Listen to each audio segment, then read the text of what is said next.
You in the rockin' with the hottest boxing podcast in the land. True Media Boxing Radio with your host, Coach Malachi Williams. True.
For the thousands in attendance and the millions watching around the world, ladies and gentlemen, let's get ready to rumble!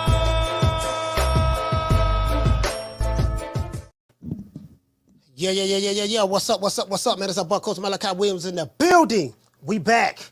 True Media Boxing Radio. We are back. True Media Boxing Radio. We back on this bitch one more again, man. We making it do what it do. Whole lot of good stuff going down, man. It's hard. It's an old saying. They say it's hard, but it's fair. That's what my old school partners used to say. You know what I mean? That's what my old school partners used to say back in the day. It's hard, but it's fair. You know what I mean? We was, working on certain jobs, and then working on certain jobs, like our society, then doing time and stuff like that. It's hard, but it's fair, boy. And I'm like, well, shit, I don't know what the hell fair about this. True. Old school saying, you know what I mean? Old school saying, it's hard, but it's fair, man. But it is what it is, man. We gonna make it crack like. I heard, man, but I'm like, man, I'm sitting here, man.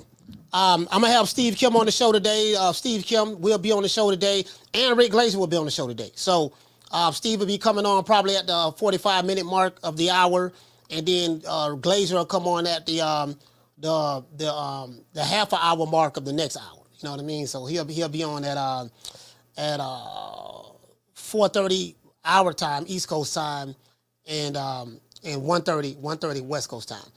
And Steve Kim will be on at 12:45 West Coast time. So, anyways, let's get into the show, man, because a lot of stuff going on, man. I'm seeing I saw some news about saw this right about. Tank, Isaac Cruz, they fighting each other on pay-per-view. We already knew that. I mean, we knew that. We knew Tank was fighting Isaac Cruz when Calvin Ford said it. You know what I mean? Hold on, guys.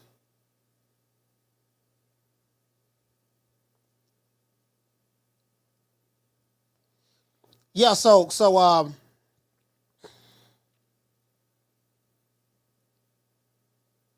Hold on, guys. Hold on. Yeah, so sorry about that. I had somebody texting me. So again, we already knew that when Tank fought Roland Romero in the Barclays Center, and Calvin Ford said, "Yeah, man, we want to see Tank. We want the rematch with Isaac Cruz because we made him a star." And then I just saw a video not too long ago. I still have it saved. Well. What the dude named Coach Kenny and Calvin Ford was having a debate about what's a big fight, and they was downplaying Shakur Stevenson and downplaying Haney and downplaying all of those guys, and they was bigging up Isaac Cruz. So it peeped the play. And I will say this, I guess Calvin, he's been consistent with that. You know what I mean? So it is what he's been. When they start bigging up, when they start bigging up the pork chops, you ought to know what time it is. You ought to know the play. So it is what it is. And then, but they're making it pay-per-view. And then you have Devin Haney and Regis Prograis, which is a good fight. Really, it's a good fight on paper. I don't know how good of a fight it's going to be when the fight starts. A lot of these fights we don't know.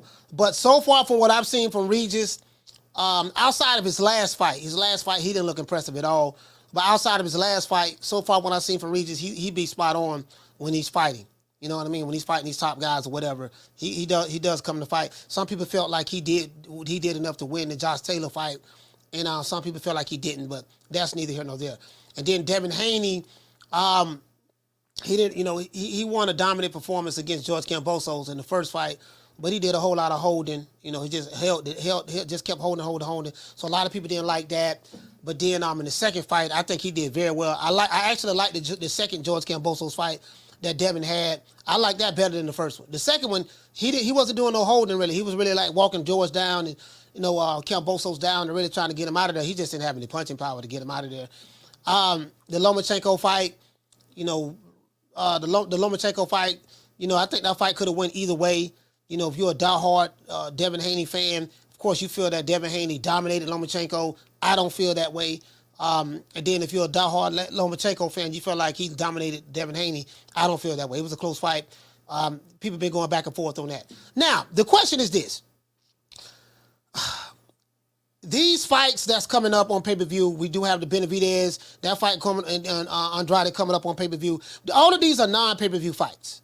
Let's just be honest. Let's just address the elephant in the room. Everything should not be on pay-per-view, right? And just because you're a fighter with a little name or a little notoriety doesn't mean that everything have to be on pay-per-view. Now, I do get it from a network standpoint. If you have a fighter and he's saying he want astronomical amounts of money, shout out to your boy Mambo. Salute to you, fam. Shout out to Jay Briz. Shout out to Gertz in the building. Shout out to Swat Jones in the building. Shout out to Green Eyes P. Shout out to Stephen X. North Cackalack stand up. Salute. Shout out to my main man Lou Peterson in the building. Justin Watson, etc. L. Harvey. Salute to you, fam. Now, I say all that to say this. And I get it. If a fighter wants a certain amount of money, then he feel like, yeah, man, I want about $5-10 million, man. Okay, so the network like, oh, you want $5-10 million? Okay, cool. All right, you want too much money, nigga. You work for pack of annihilators, a box of lemon heads, and a case of private stock. True. That nigga say he want $10 million. Okay, all right, I got $10 million for you. All right, cool. Are you a star? You know what I mean? Yeah, I'm a star. Okay, cool. I tell you what, this is what we're going to do. We're going to give you a low guarantee. Right? Or we ain't getting a whole lot of money. We're going to give you a low guarantee. And whatever you make on pay-per-view, after we get our cut, that's going to be you. So that $10 million, hopefully you can get them $10 million out of them pay-per-view buys, because you have for $10 million, surely you got some $10 million pay-per-view fans that's going to buy your fight. True. See, that's what a rubber hits the road at. See, for me, that's what a rubber hits the road at. Oh, that's how much you want? Okay, cool. I tell you what. I'm gonna give you these pair of sunglasses. You like Jerry, right? You like Ice? Okay, I'm gonna give you this chain with your name on it. There's some fake diamonds that you paid $100,000 for. Dumbass nigga. I'm gonna give you this is the old school wallet right here. Y'all see this here? See, y'all don't know nothing about this here. This old school. This here, this is my mother's wallet. My mother passed away in '99. This is her wallet from the '70s. This is what the wallets look like. This is a special made wallet that someone made. I still keep this wallet. Has sentimental value to me. But this is my mother's wallet from the '70s. It's leather, handmade, and it has a name in it, Betty. Betty, right? So yeah. So I tell you what, baby boy, we got this 1972 wallet. We gonna give you this guarantee. We gonna give you this sidekick. Now, and the phone ain't on now, but you gotta get it turned on. We gonna give you this 1999 sidekick. Maybe 2000, so up in there. And then we gonna give you $150. And what you said you wanted? 10 mil? 6 mil? Oh shit, nigga, well, hold on a minute. 6 mil. And what you want? You want 6 mil too? I tell you what. You gonna get y'all, both of y'all can get $12 million, $6 million a piece, right? We gonna put it on pay-per-view. Let's see what your drawing power is. Now that's what they call okay. Now this is the problem. I don't know what neither one of them want. Both of them got their promotional companies, so they probably gonna make money to promote the fight. They're gonna get money through promotion. That's good. And that's how you offset the cost. You're a network. You're like, I ain't giving you no high guarantee. If that's how much money you want, okay, cool. put it on pay-per-view. Y'all get out there and hit your media run. Hit these networks, hit these different platforms, and promote your fight. That's what it's gonna be, you know. So it is what it is, man. So let's get into the show. Shout out to Tila. Tila, what's going on, sis? Omaha, Nebraska. Shout out to Demetrius Abrams, Big Sarge in the building. La Jessica, salute. Now let's get into the show. Now, question I have for you guys is this. I said, let me talk to the fans. Let me talk to the people. Could we do this for the people, by the people, of the people? Because we come from the people, we love the people, we work for the people, and whatever the people want, that's what we want to do. We want to do what the people say. You know what I mean? You know, because when you love the people, you work for the people, you help the people, you be with the people, then the people will give you what you want. It's called reciprocate, right? It's everything is reciprocal, right? Now, are these fights worth paying pay-per-view for? Tank Davis versus Isaac Cruz, the rematch. Devin Haney versus Regis Prograis. And again, I'm not the guy that's going to be arguing and complaining about anything. If I choose to pay for something, I'll pay for it. If I don't choose to pay for it, I don't pay for it. Simple as that. None of this is a big deal to me. I ain't paying for Tank and Isaac Cruz. I didn't pay for the last Tank Isaac Cruz fight. And I'm not paying for that one. And I did buy Tank Ryan Garcia. You know what I mean? He went and did a fight party for that. But Isaac Cruz, no, I'm good. I pass on that. True. I'm not buying. I know his fans will probably buy it, but and let's see what Tank do. What he did, 1.2 million with Ryan Garcia, and they're saying, and from what I've been seeing on Twitter, they saying that yeah, man, Tank is the one that Tank did 1.2 million. I said, okay, let's see him do 1.2 million this time. I tell you what, let's see him do 200,000 this time. Or 250,000. Because the last Isaac Cruz Tank fight did like 70-some thousand pay-per-view buys. I think it was like 61,000 or 7. Like they didn't even want to say nothing about it. It was dissable. Right? And I tell you guys time and time again, when you have big pay-per-views, it's because of the dance partner. One party, listen, you gotta have the right dance partner. It's simple as that. You have to have the right dance partner. For all of those who think that, yeah, man, my fighter can just show up and do 1.2 million pay-per-view buys because he's a star. Guess what? We gonna find out how much of a star he is in February. True. Same thing for Devin Haney fans and Regis Prograis fans. Oh, your fighter's a star, huh? Okay, we're gonna find out how much of a star there is coming up in December. Every fight is not a pay-per-view fight. But the reason why the networks have to put the fights on pay-per-view is because the fighters, they want astronomical amount of money. I'm going to give you a perfect example. Before I read into the show. Let me pull up BoxRec. I always like to use this guy as an example. Right? And I'm going to talk about Booger Ray Leonard too. Booger Ray Leonard made a valuable point, right? Right now, guys, you guys can't see what I see. You can't see what I can see, right? But I'm looking at, like I said before, right? And you look at the fights that he broke records with. Like I said before, he broke records, right? And he always talk about, I broke the live gate. I did this. I did that. I did this. I did that. He always talk about that, right? And I say that's not true. You and the dance partner did this. You and the dance partner did that. I'm looking at Mr. Like I said before, he fought Ricky Hatton. He did a hell of a numbers with Ricky Hatton. Ricky Hatton had a whole goddamn country behind him. Oscar De La Hoya had an entire. Oscar De La Hoya was the cash cow. He was the golden boy. He had a fan base out of this world. Floyd was so smart, Mr. Like I said before, he made sure that he fought guys who had built-in fan bases. On top of Dancing with the Stars, WWE, hanging out with 50 Cent, going to the Source Awards, the BET Hip Hop Awards, hanging out with Justin Bieber, going to the Grammys, all of that stuff. He did all of that. Kept himself out there in the media. You want to know how I know? I got a video I'm going to play from Booger Ray Leonard. Now, Michael Benson has confirmed rumors that Tank Davis versus Isaac Cruz rematch will be on pay-per-view next year. That's what he said, right? Devin, now I wasn't there, but that's what he said. And according to what Calvin Ford is saying, that looked like that's going to be the play. Devin Haney and Regis Prograis is scheduled to fight. Is scheduled for pay-per-view this year. I think that's going to be a good fight. But it's not a pay-per-view fight. Just being honest with you, it's not. David Benavidez and Demetrius Andrade is scheduled for pay-per-view. I think that's going to be a good fight, hopefully. But it's not a pay-per-view fight, right? There is also rumors of a retired fighter by the name of, like I said before, Floyd Money Mayweather is scheduled to fight on pay-per-view on the same day as Haney and Prograis. Haney and Regis Prograis. I'm hearing these four to fight on the same day they're fighting.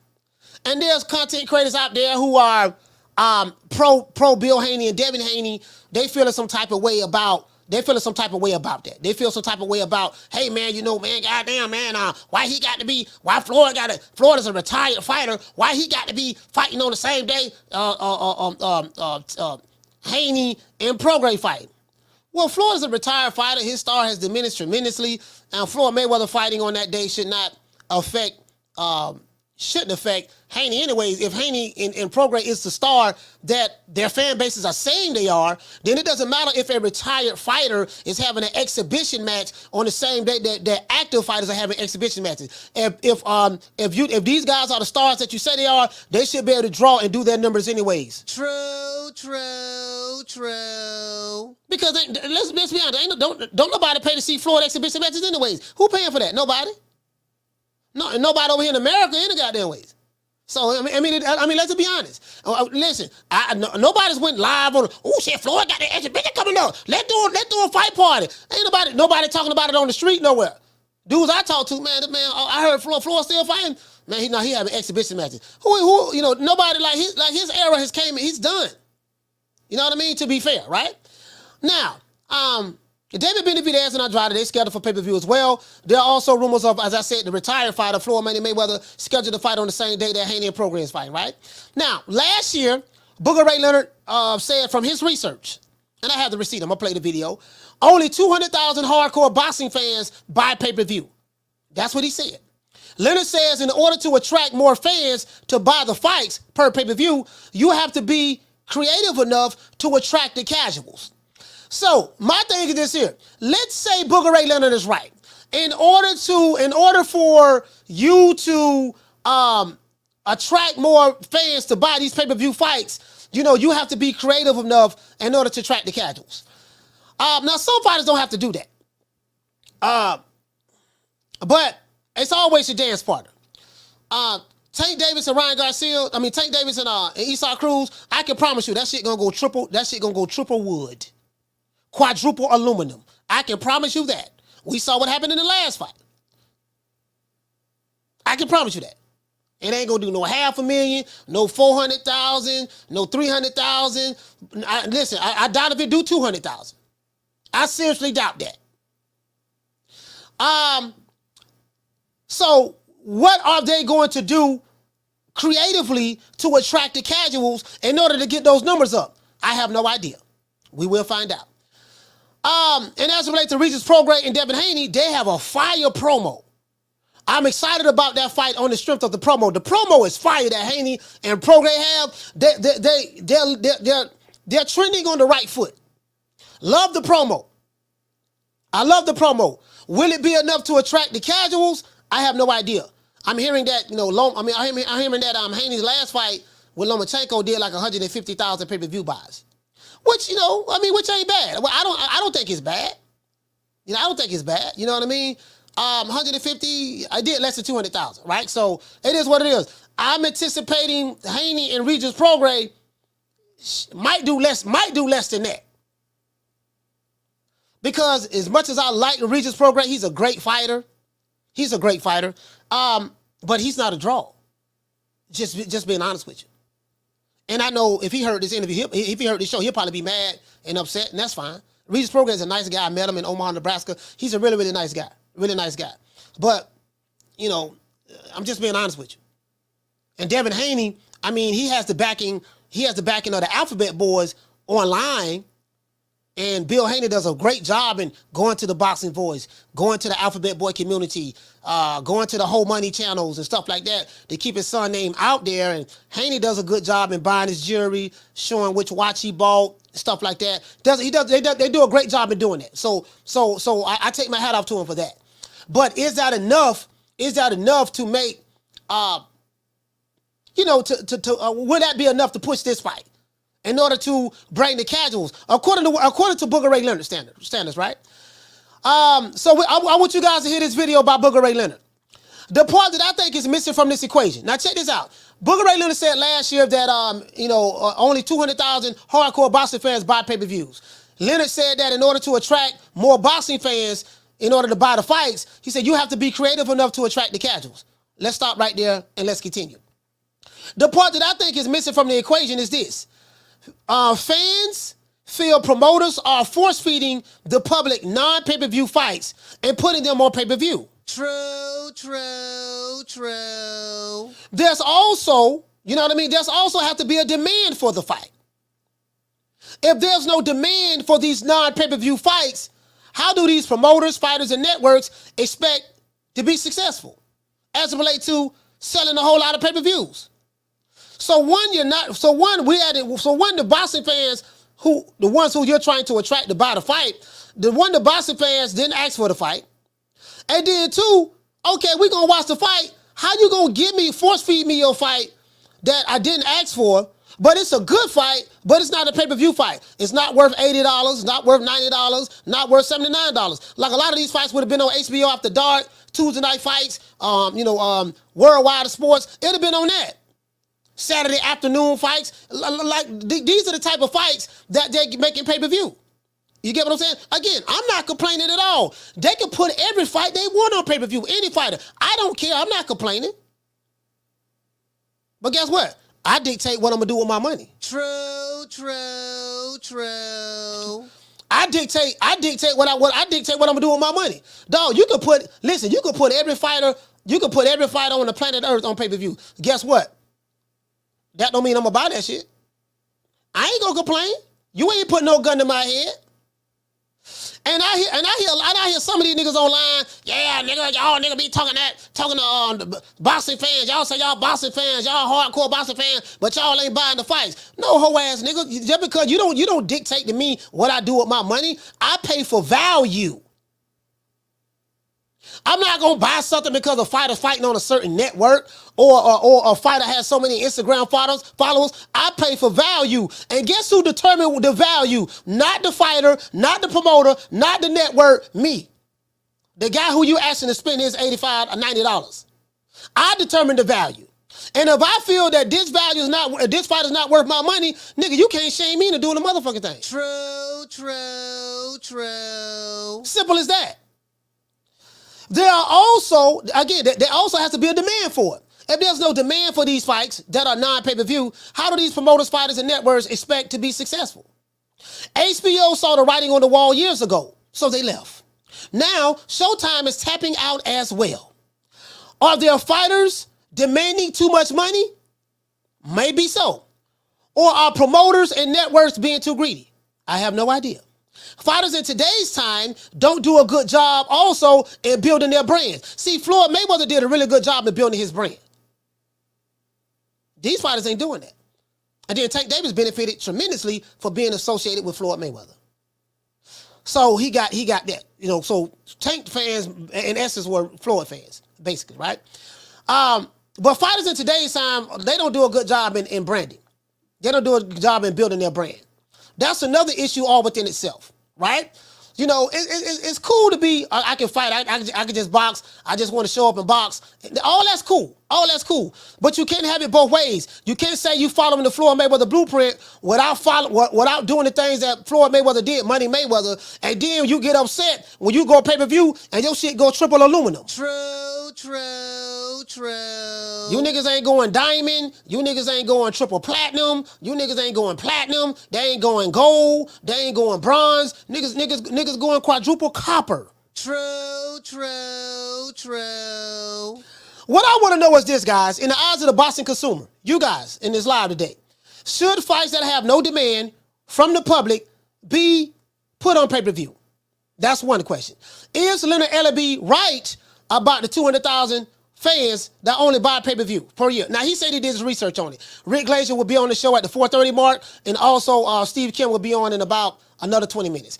Hate, like, share, subscribe. And also, to the top of the chat, I do have the newsletter pinned to the top of the chat. Please sign up for the newsletter. That's so that, anytime I go live or drop a video, you will get a message from me directly from my phone, letting you know that, hey, man, I got a new video out. I just dropped we got the show coming on at this time.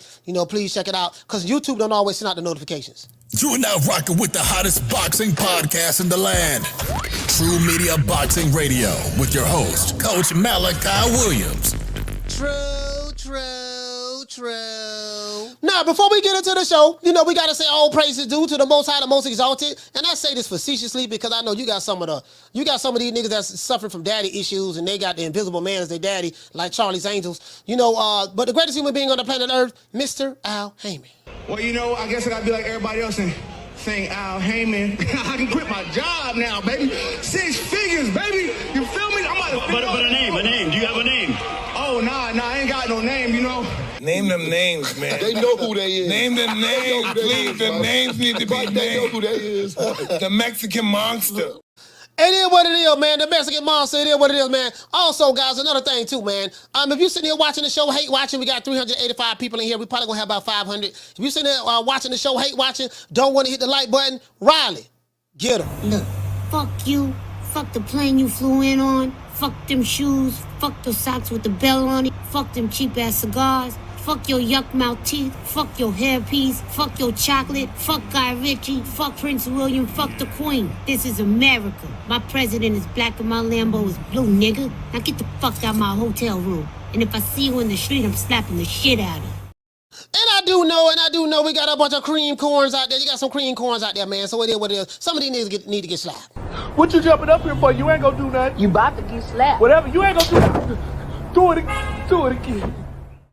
It is what it is, man. Yeah, we slapping them down. We slapping the haters down over here, man. We putting them on the pimp slap down on the haters, letting them know what time the TI is. Niggas sitting there hate watching. Don't even worry about it. Old cream corn ass niggas. Shout out to Tough Glove Boxing in the building. Shout out to Shad 1419, Jeff Lucietta, Stephen 47 Salute, Ron Ultra. Shout out to my sister Mo Easy. What's going on, sis? La Jessica's in the building. Boxing George, Drumming for Life, Jamie Rivera, etc., etc., etc. Yep, that's right. I'm running things. Cream corn. That's why they call me that. Smooth. I got more measure for your pleasure. Stick with me, baby. I'll have you farting through silk. And let a nigga mess with me. I'll jump on him. All 93 pounds of pure dynamite.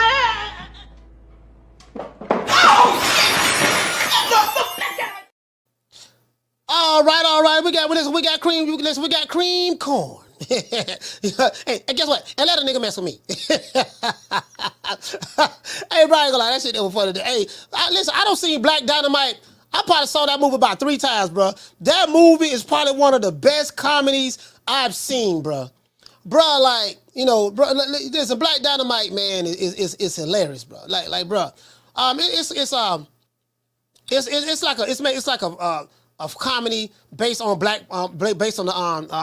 the black exploitation films that came out in the 70s and stuff like that. But it is what it is. I want you guys to hear this. Hear what Booger Ray say right here. And another example. And again, I do not own the rights to this material. It's for education purposes only. And if you guys want to check this video out, these young ladies over here, well, they ain't young. They look like they my age or older. But these young ladies over here, I think this is the best women's boxing show, period. These young ladies right here, they had Booger Ray on. And this is my dog Booger Ray. I want you guys to see my dog Booger Ray. Y'all know I'm messed up about Booger Ray now. Y'all know I'm messed up about my dog Booger Ray. I'm happy, you know what I mean, that my dog Booger Ray is still here, looking like Papa Smurf now. This is back when Booger Ray used to put the Beijing in his beard. He used to keep the goatee trimmed up, and this is back, this is just last year. You know what I mean? So this is back then. So this is the actual interview. Is that like, you see a lot of the more successful guys that they kind of get it a little bit, but some of the younger guys, they really don't. They don't understand the importance of doing media. Right. You know what I'm saying? So he said a lot of the younger guys, the younger fighters, they don't understand the importance of new media. Right? What is new media? New media is the internet. That's what new media is. New media is the internet, right? The old media is back when they used to have print, newspapers, magazines, the yellow pages, stuff like that. You know, anytime you found out information, you used to have to watch it on ABC, NBC, CBS, stuff like that, books. That's the old way of doing things. The new way is the internet. So it's YouTube, Facebook, social media, Instagram, streaming, satellite radio, internet radio. That's what that is. You know what I mean? Let's continue. Podcasts, online podcasts. That's new media. Making yourself accessible to people to tell your story, to talk about, and Floyd was willing to do any and everything. It was like we started out, you know, we were going to BET, and you know, we would do that little small stuff and just building relationships along the way, and it paid off because it. You saw what he said? He said we were doing the little small things, going to BET. I just said that with 50 Cent. You know, listen, Floyd had lightning in the bottle, right? And so, I mean, outside of Tank Davis, no one's really like doing that. No one's really doing that. Now, I can honestly say the fighters don't get it. I can honestly say that probably 90% of the fighters that's boxing, I mean, the popular one, the guys who so-called got the names, they don't get it at all. They don't get it. Like, they really don't get it, bro. They really don't get it. You get what I'm saying? And they don't even know how to build their brand. You would have people argue for a fighter, but the fighter won't even, you know, they don't even know how to build a brand. Like, this is what I say. In today's time, if you are a fighter, get you a marketing team. Get with a PR company. And have that PR team get you booked on every platform that's out there. And then get you your own camera guy, your own marketing guy that's, you know, that's going to always constantly follow you, edit footage of you, put it out there on social media. And I would say this too. If I'm a fighter, like the things have changed. If I'm a fighter, I would get with a publicist and a publicist and learn how to speak. Learn how, when you get in front of the camera, speak. You know what I mean? Like, look, know how to speak. Like, that's what I would do. I'm saying in today's time, because we're going into 2024. Now, a lot of the fighters, they don't do that. They don't know how to speak in front of the camera, and you can tell the way they talk. They had their head down. A lot of them be stuttering, and that's 90% of them. I don't like Tyson Fury at all, right? But I like him as a fighter inside of the ring. Outside of the ring, I don't like Tyson Fury. But guess what? When Tyson Fury's in front of the camera, he know how to talk. Even Wilder. Even Wilder, like, in his heyday, when him and Fury, don't you ever forget, you know what I mean, who brought you back to big time boxing. Tyson Fury was minding his own business. Retired, snorting coke, doing what he did, was weighing 700 pounds. And when things didn't work out with Wilder and Joshua, Wilder, what they did, they tried to freeze Anthony Joshua out. Well, we don't need him. We gonna resurrect and pull Tyson Fury back from the dead. He went to the UK. Fury said he was coming out of retirement. Tyson Fury wasn't even ranked. Pulled the man out of nowhere. Literally, Wilder brought Tyson Fury back from the dead.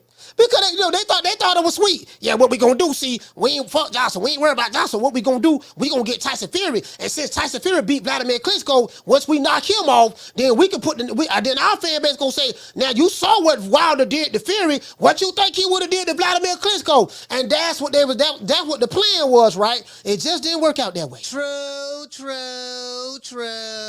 Anyways, let's go. When we eventually got to the time that we were wanting to do this on our own, it was like, okay, now we got to roll up our sleeves, and now we own our own product. So we really got to protect our brand and be responsible for what we do. So he already said, when we decided to go out on our own, meaning once he bought himself out of his top rank contract, they decided to go independent. You got to roll independent, like an independent artist. When you independent, that means everything fall on you. You got to book your own media. You got to book your own, you got to make Book it, do your own media run. You got to be the one to book that. I'm not saying Floyd was doing it personally, but he probably had people in his team. Could have been Booker Ray Leonard. You got to make sure I get booked. You got to make sure I hit all the radio stations. You got to make sure anything that's popping, wherever it's going down there. Source Awards, hook up with 50 Cent. You want to go to the Grammys, the Pop Awards, hook up with Justin Bieber. Okay, what else we got to do? Let's get in contact with Vince McMahon, with WWF, man. See if we get something going on. Get on that, right? And then also, what Floyd did too was this. He made sure he fought big name fighters. In today's time, these fighters don't even want to fight the big names. They'll tell the big name, oh man, because some of the big name fighters are a tougher fight. Did you get what I'm saying? So some of these guys, they don't want to fight these so-called top dogs. And so that's why I say these guys ain't following the blueprint. Most of them are not.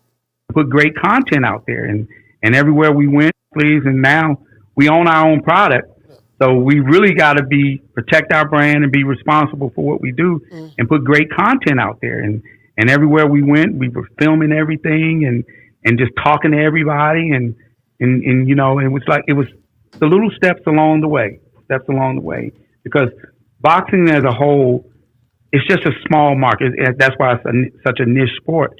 I can tell you to the T how many people who actually support boxing. Mm-hmm. Yeah. How many people will actually buy the pay-per-view? Because I have the reports from the first very pay-per-view we ever did. I know what the market. I have mastered this. How many was it? It's a couple 100,000 people that are diehard fans, but that's it. That's from Tank's first pay-per-view, or which? No, I'm just saying the first one you ever did. I'm saying as a whole, as a boxing as a whole, there's only a couple 100,000 fans that are diehard boxing fans. Now, whether they decide to watch, buy, or whatever, but that's the whole concept of it. Like, that's everything. Mm-hmm. You got that? Now Leonard might be spot on with what he's saying, right?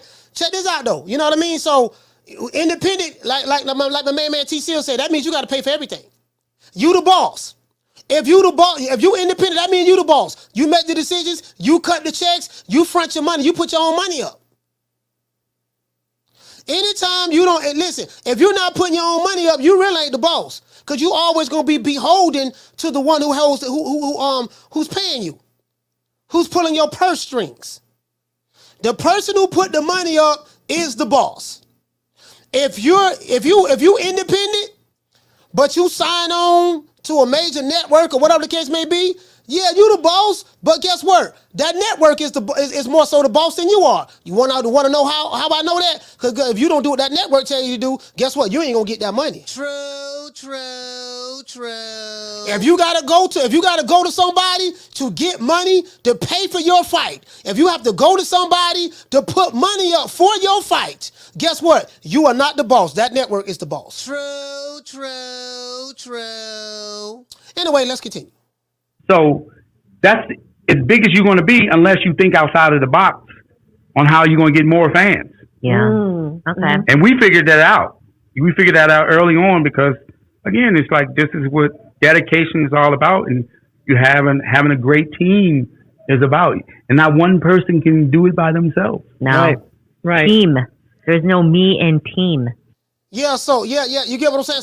So now all jokes aside, but Leonard Ellerbe is right on this. He's spotting out. Listen, I do give Leonard Ellerbe some slack over here. You know what I mean? That's my favorite promoter in modern day time. But I will say this: he know what he's talking about. He right about that. Got to have a team. And if you study what they did, a lot of fighters ain't doing that. But now, what some of these fighters are doing now, and Ellie Sucker Nigga Nutsack did admit that, some of these fighters, they'll pay certain media outlets online and even mainstream media outlets to write nice things about them, and especially on YouTube. The YouTube game is very, very easy because you have content creators, their entire existence is we got to get access to these fighters. So you got some fighters be willing to pay certain content, Ellie, hey man, come on in the camp and all that stuff there. So you always gonna see Ellie with Canelo. You always gonna see Ellie with Tank. You always gonna see Ellie with Spence. Pretty much all of the PBC fighters, right? For the most part, because sometimes some content creators they'll pay you to have you around and make some good videos about you. And some of these, I'm talking about the fighters, and then some of these content creators, they will pay certain people in certain camps in order to be in the gyms and get that access. Do you get what I'm saying? So and then that helps those content creators because it helps build their brand as well. You know what I mean? And it all, one hand washes the other. What they get out of it, it legitimizes them. Hey man, he got this interview with this guy, he got this interview with that guy, and such and such. That's pretty much how it works. That's pretty much how it works, but especially with a lot of the big channels. That's pretty much how it works. But what I understood is this: once you establish your brand, you ain't got to worry about paying nobody, because with me, once I establish my brand, guess what? All the chickens gonna come home to roost. See, the bigger I become, the more popular I become, guess what? Those same niggas that I ain't never reached out to, guess what? Hey man, we want to get on your show, dog. What's happening? Hey man, we want to do this and do that. And see, that's why I'm not a part of the in crowd. I'm not in the in crowd, you know what I mean? Because there's certain things I'm not willing to do, in order to get in the in crowd. Fuck the in crowd. I'm team fuck the other side. So just focus on building your brand up. Now, a good way to build your brand up is to get associated and affiliated with certain fighters. And if you can constantly get interviews with them and stuff like that, and get on their team, then you'll be good. That'll help you out a lot, to be fair. You know what I mean? But sometimes you just got to get it from the mud, like I did.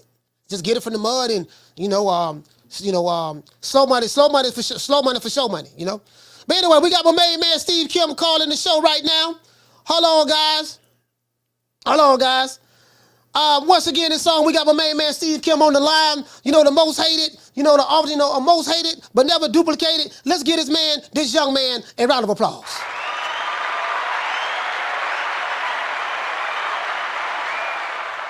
Steve, what's going on, man?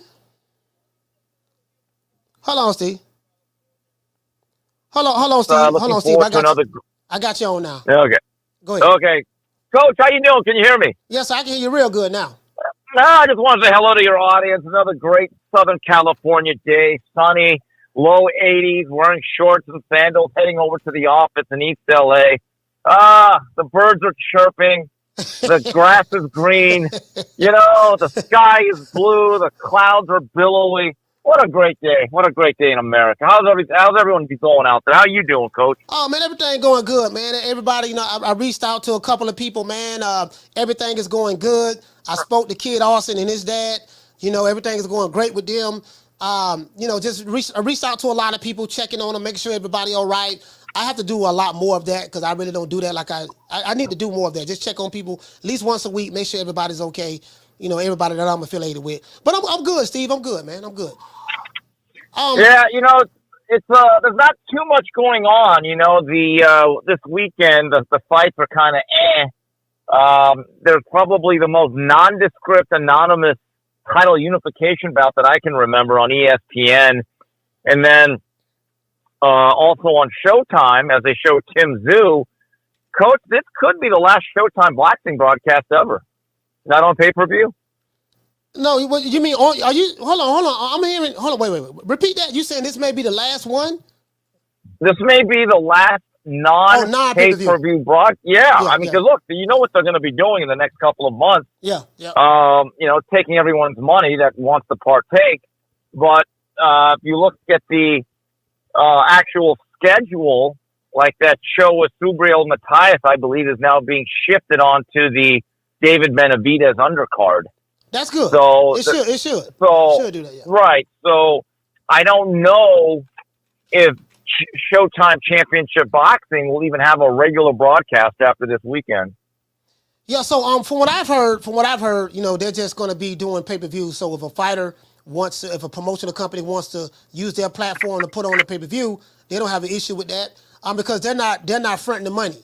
They're not going to put the guarantee up. So basically, the promotional company, in this case, probably PBC, we want to put this fight on your pay-per-view, but they have to. But Showtime is not financially responsible for anything. Am I correct? Right. Basically, when it comes to pay-per-view, the promoter could put up a guarantee and say to each fighter, "Hey, look, we'll guarantee you X, Y, Z, and you can have a piece of the percentage of the upside should it hit certain benchmarks." But in reality, it is different than when a network puts it as part of let's say, a boxing budget, and they give a licensing fee. So that's a little bit different. And look, say what you want about pay-per-view, but when you do a pay-per-view, that is one of the truest forms of promoting, because the safety net, there really is none. You got to go out there and put on a product that the people are going to respond to. See, that's the thing. Now, what happens, Steve, when you take a product and you put it out there and you say, hey, this is the price tag that we want on this product, but the people didn't ask for the product? Then how does that work? You're probably going to take a loss. You're probably going to need a red pen. The interesting thing is, to me, as much as we hate pay-per-view, and as much as I've struck out against pay-per-views that really, at least 20 years ago, would be on regular premium cable, HBO or Showtime, is that it is the truest form of promoting, because a lot of times when the network would give an arbitrary figure, like they pay a fighter or a license fee for a particular fight, they'd go like $5 million. And then you'd see that fight in a small ballroom in front of 1,000 people with not much of a television audience. I would always leave myself, or I would always leave that event thinking, was that really worth $5 million? If you can't get 500,000 people to watch it on TV, you can't even sell 1,500 tickets, is that fight really worth $500,000? Now, at least with pay-per-view, you get a true gauge of what a fighter and a fight is worth. Because if they do 100,000 buys at $80, and you obviously got to go with the 50-50 split approximately with the cable and satellite networks, you can honestly derive a certain market value and say that fight was worth right around, $40 million or whatever the math is, right? And at that point, that's where you could start to carve out a market value for each fight. And if you're trying to put together other bigger fights, you could start using that information and data to see, all right, how can we be fair to both fighters, but also at the same time make a little bit of money for ourselves, because that's important. People can say what they want about promoters. If all the promoters lost money on every single event and they went out of business, guess what, guys? You'd have a lot of fighters that would be looking for a place to fight.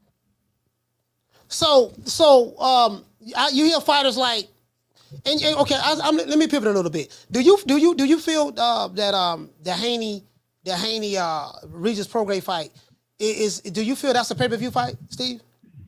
I'll just put it to you like this: in 2018, the Zone promised us fights of that nature would not be pay-per-view. They were the ones who announced that pay-per-view is dead, right? I didn't say it. You didn't say it. Your audience didn't say it. And that's the type of fight that I would say 15, 20 years ago would have been on regular HBO, either Championship Boxing or Showtime Championship Boxing, as part of our subscription. Now, Coach, I've been a subscriber to the Zone since day one.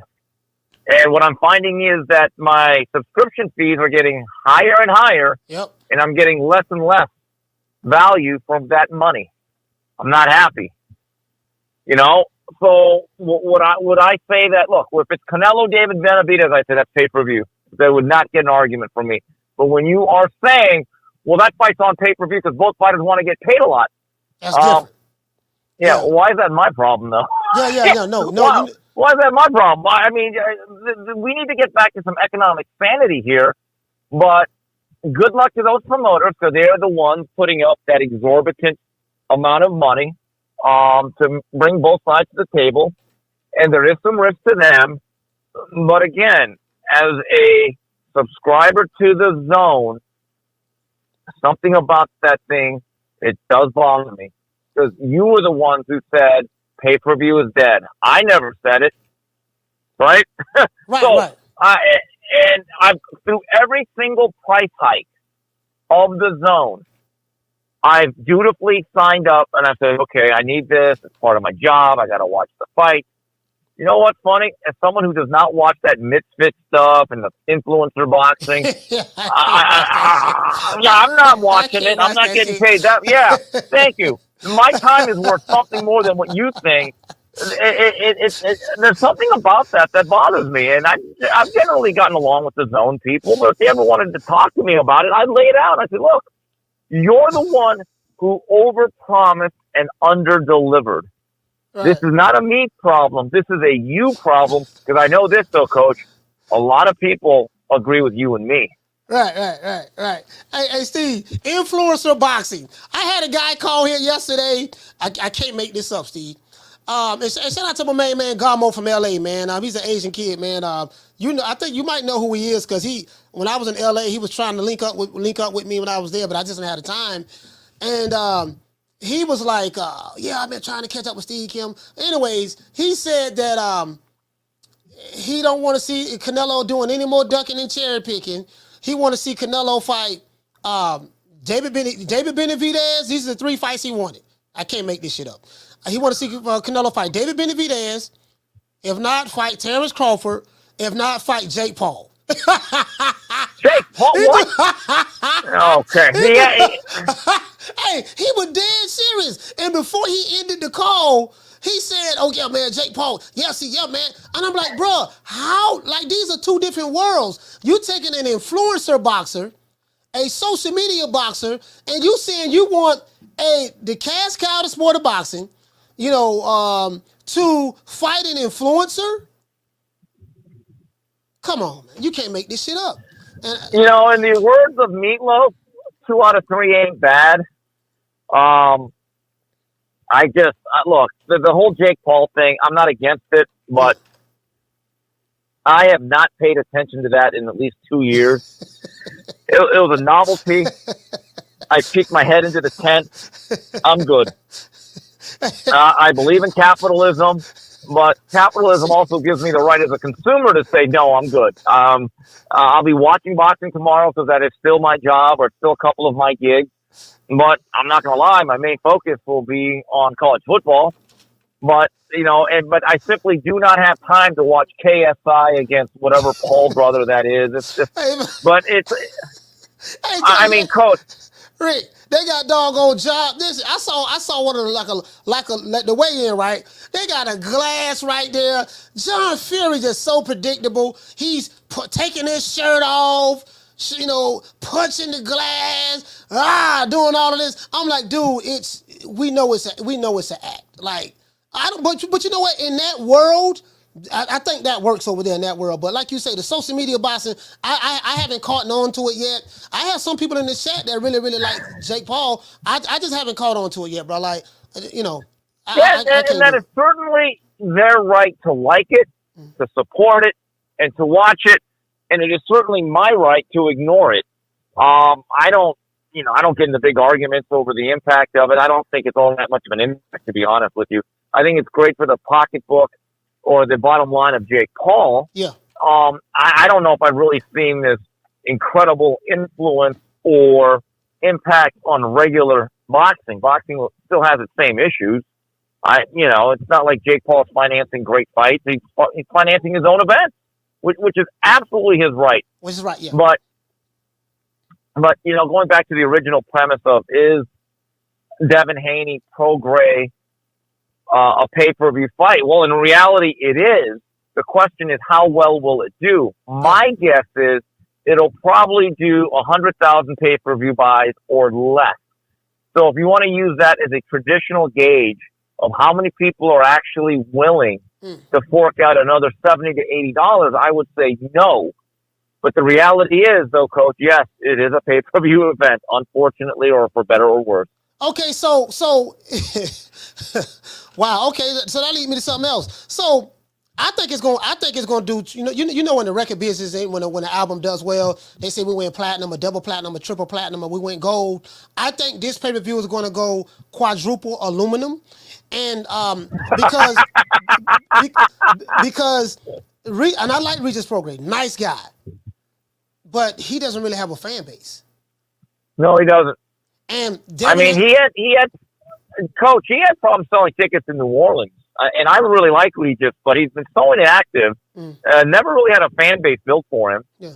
And Devin Haney, his pay-per-view fight, even with like a Lomachenko, didn't do overwhelmingly well. And that's with the full ESPN marketing push and a marketing plan. Look, again, if you would have put that on regular DAZN, and you would have said, hey, also, you're getting BAM Rodriguez against Sonny Edwards, I'd be like, you know what? Everyone needs to get the zone. We need to support that product. Yeah. I mean, look, Now go ahead, Steve. Sorry about that. Right. And so I think the zone is now, what, $20, $25 a month? That's one of the highest apps you could pay for. Yeah. And I'll be honest, I don't watch a lot of stuff on the zone except for when they have a fight. I just renewed my subscription. I had canceled it. I'm like, man, 'cause I don't even watch it, to be fair. I watch darts every now and then. I got into darts. But the purpose darts, darts is pretty good. But the purpose of me buying it was for the boxing.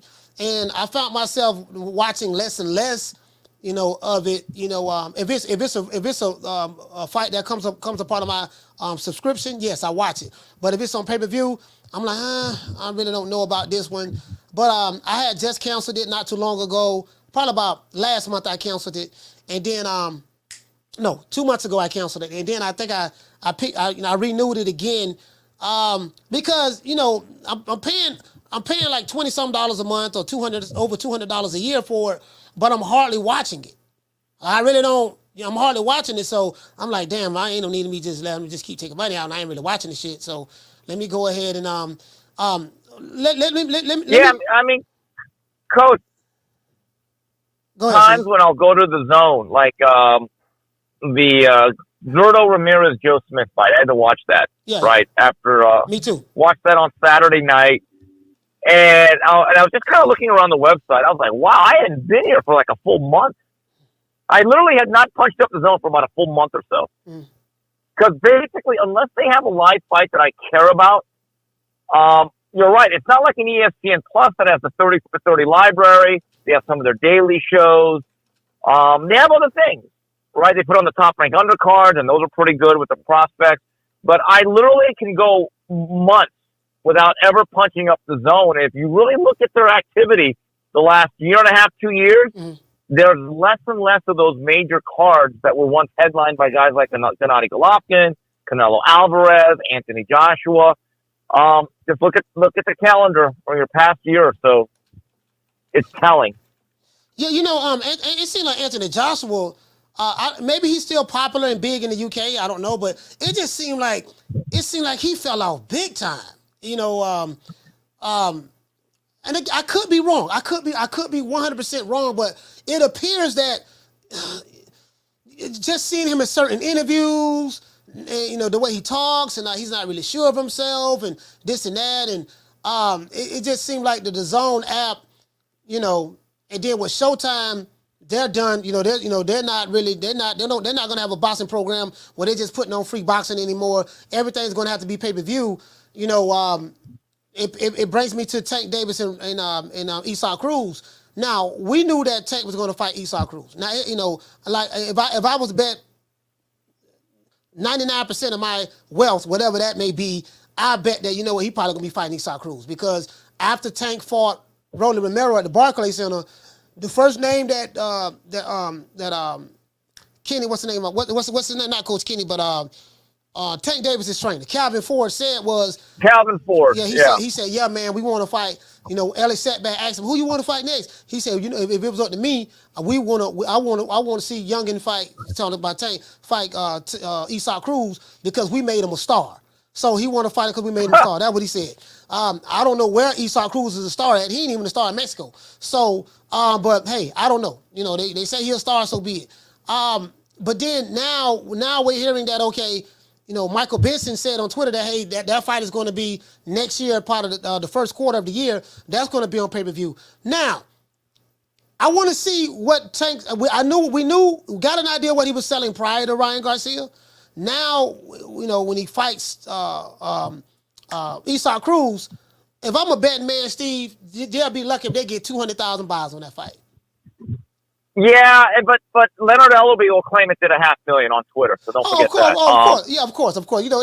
But that's what he's supposed to say, though. I mean, it's just like, that's why another, I don't know if it's a perfect analogy, but I mean, how many more Transformer movies do we need? Certainly, of all the fights for Tank, I never want to see Pitbull again. Man, Pitbull, man. Let me tell you something, man. Fighter. Man, Pitbull is a one-trick pony. We saw his last fight. He struggled tremendously in that fight. Loads up on he throws bolo punches from different angles, overhand rights, bolo punch, wide hooks. I don't think this guy know what a jab is. You know, he's flat-footed, but he does cut the ring off. He's slow when he's trying to slide from side to side. He is slow, but he does slide in the angle. And you can see his punches coming a mile away. You know, he has a neck on him. Like if you catch, he can take a punch. I can give him that. But bro, that's not a pay-per-view fight, man. Like, come on, man. Like, I'm not buying that shit. I didn't buy the last one. I ain't buying this one. Well, let's just put it this way: if Shakur Stevenson would have fought Pitbull, I don't think anyone would have made a big deal out of it. Suppose is expected to win, and we wouldn't necessarily think of it as a step forward or a monumental one. We're in an era, Coach, and we talk about this a lot. Nowadays, your guys at the Tank Davis level fight once or twice a year. Mm-hmm. The last thing we need to do is see a bunch of repeats of fights that weren't necessarily classic to begin with. You know? Am I disappointed that they're going back to Pitbull? Yeah, I'm disappointed, but am I surprised? Of course I'm not. I don't expect anything less. Yeah, for me, like, again, the consumer, we pick and choose what we want to buy. I'm not complaining about anything. The networks, the fighters, they can do whatever they want to do. I don't have a problem with it myself. But guess what? You don't dictate what I'm going to pay for. If I choose not to pay for something, I'm not going to pay for something. Because the consumer is the one, Steve, that determines what the value is. If it's something that you see that's valuable to you, that you want to see from an entertainment standpoint, and you're willing to sacrifice your time to see something, then you're going to be willing to pay for it because you deem it's valuable. Just for me, those fights, that fight is not valuable. Now I am going to buy the Regis Prograis and Devin Haney fight. I'm going to buy that fight because I'm going to go live for it, do a fight party. I am buying that fight. I really don't want to buy it, but I'm gonna buy it. I'm gonna buy it just to go live for it. Coach, I've said this to other people on other shows.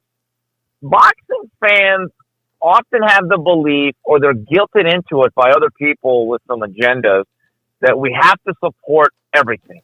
You have to watch everything. And if you're not a real fan, or even though, or worse, you're a racist, you hate the fighters, this or that, right? Here's the thing that gets me. Why aren't people that like movies forced to go to every single movie? I don't go to every movie. I just go to the ones that I want.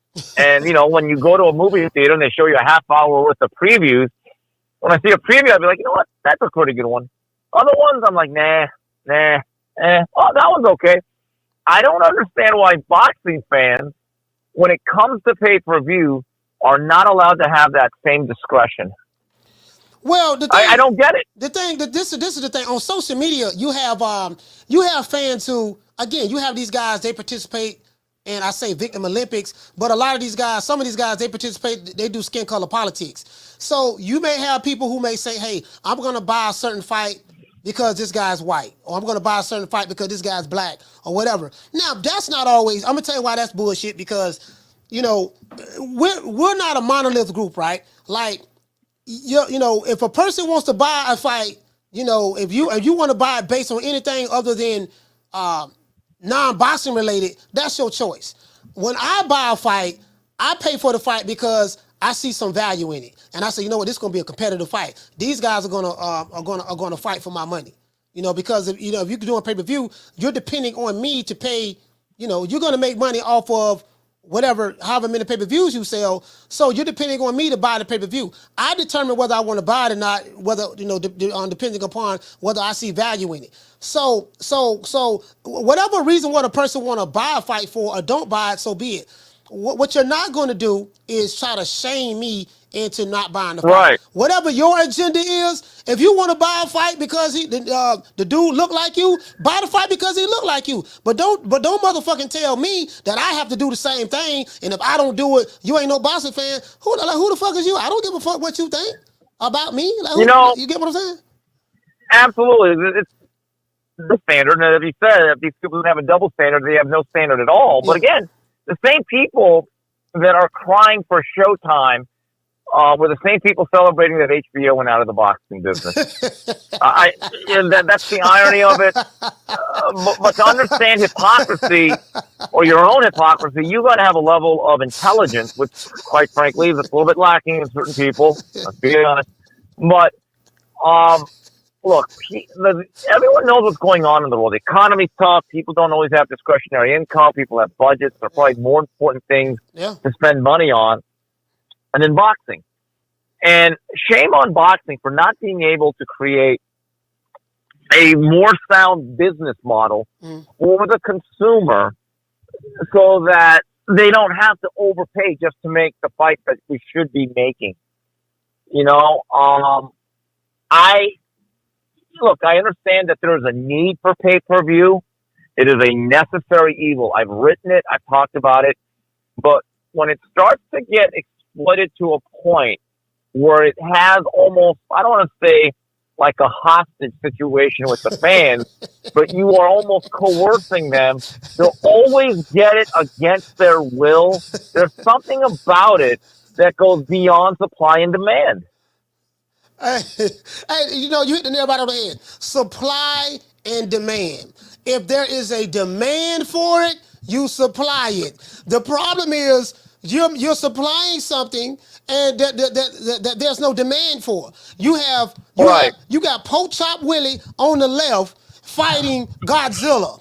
Now, we don't want to see Godzilla fight Poke Chop Willie. We want to see Godzilla fight Mothra. We want to see Godzilla fight Gamera. We want to see Godzilla fight Ultraman or something of that sort. You're telling me because it's Godzilla, what you gonna do? You gonna buy it because it's Godzilla. Don't worry about who the other dude is. You know, he fighting this chapstick I got in my hand. You know, we gonna put it on pay-per-view. No, it doesn't work that way. And you're not going to tell the boxing fans, yo, man, you know, if you don't support a fight for the reasons that I'm supporting a fight for, then, you know, because you got a lot of these dudes, they laptop revolutionaries. So they want to be the YouTube Huey P. Newtons, YouTube Malcolm X's, YouTube Marcus Garvey's. All that shit sound good, but it has nothing to do with my money. When you're trying to separate me from my money, you know what I mean? That's a whole nother ball game. I pay for what I find value in. If you pay for it, you thought it was valuable. There's nothing wrong with that. I'm not going to tell you what to do with your money. Yeah. I mean, look at the UFC. They put on a pay-per-view every month. But there's a little bit of a difference there. Number one, they actually stack their cards. I'm not the biggest UFC fan, but top to bottom, I think their cards are deeper with better matchups across the board. But I don't ever see these discussions on if you don't buy UFC 281, you're not a fan. But maybe that person just says, you know what? That card doesn't appeal to me like UFC 280 did or 279. There's actually a much more honest discussion in terms of pay-per-view with the UFC, which goes monthly, because their fans aren't into this whole political, racial dynamic of if you support this or that or don't, you're either racist or you're prejudiced. And, you know, I think that for so long, a lot of those people were placated. People didn't want to be branded racist or prejudiced, and it was like the most dishonest discussion there was. Now, finally, there is that proper pushback that these people, I think, have been unearthed as really being dishonest. Dishonest and dumb, which is really a bad combination. But it's amazing, though, that if you believe that all boxing fans need to buy every single pay-per-view to support the sport and the fighters, my question is this. Does that go for every single pay-per-view, regardless of promoter? Because these guys, they have different standards. They'll be the same ones that'll tell you we're not supporting Bob Arum in Top Rank when it's whoever it's Devin Haney, Lomachenko, will be the same ones that'll tell you to buy another fight from another promoter, regardless of the matchup.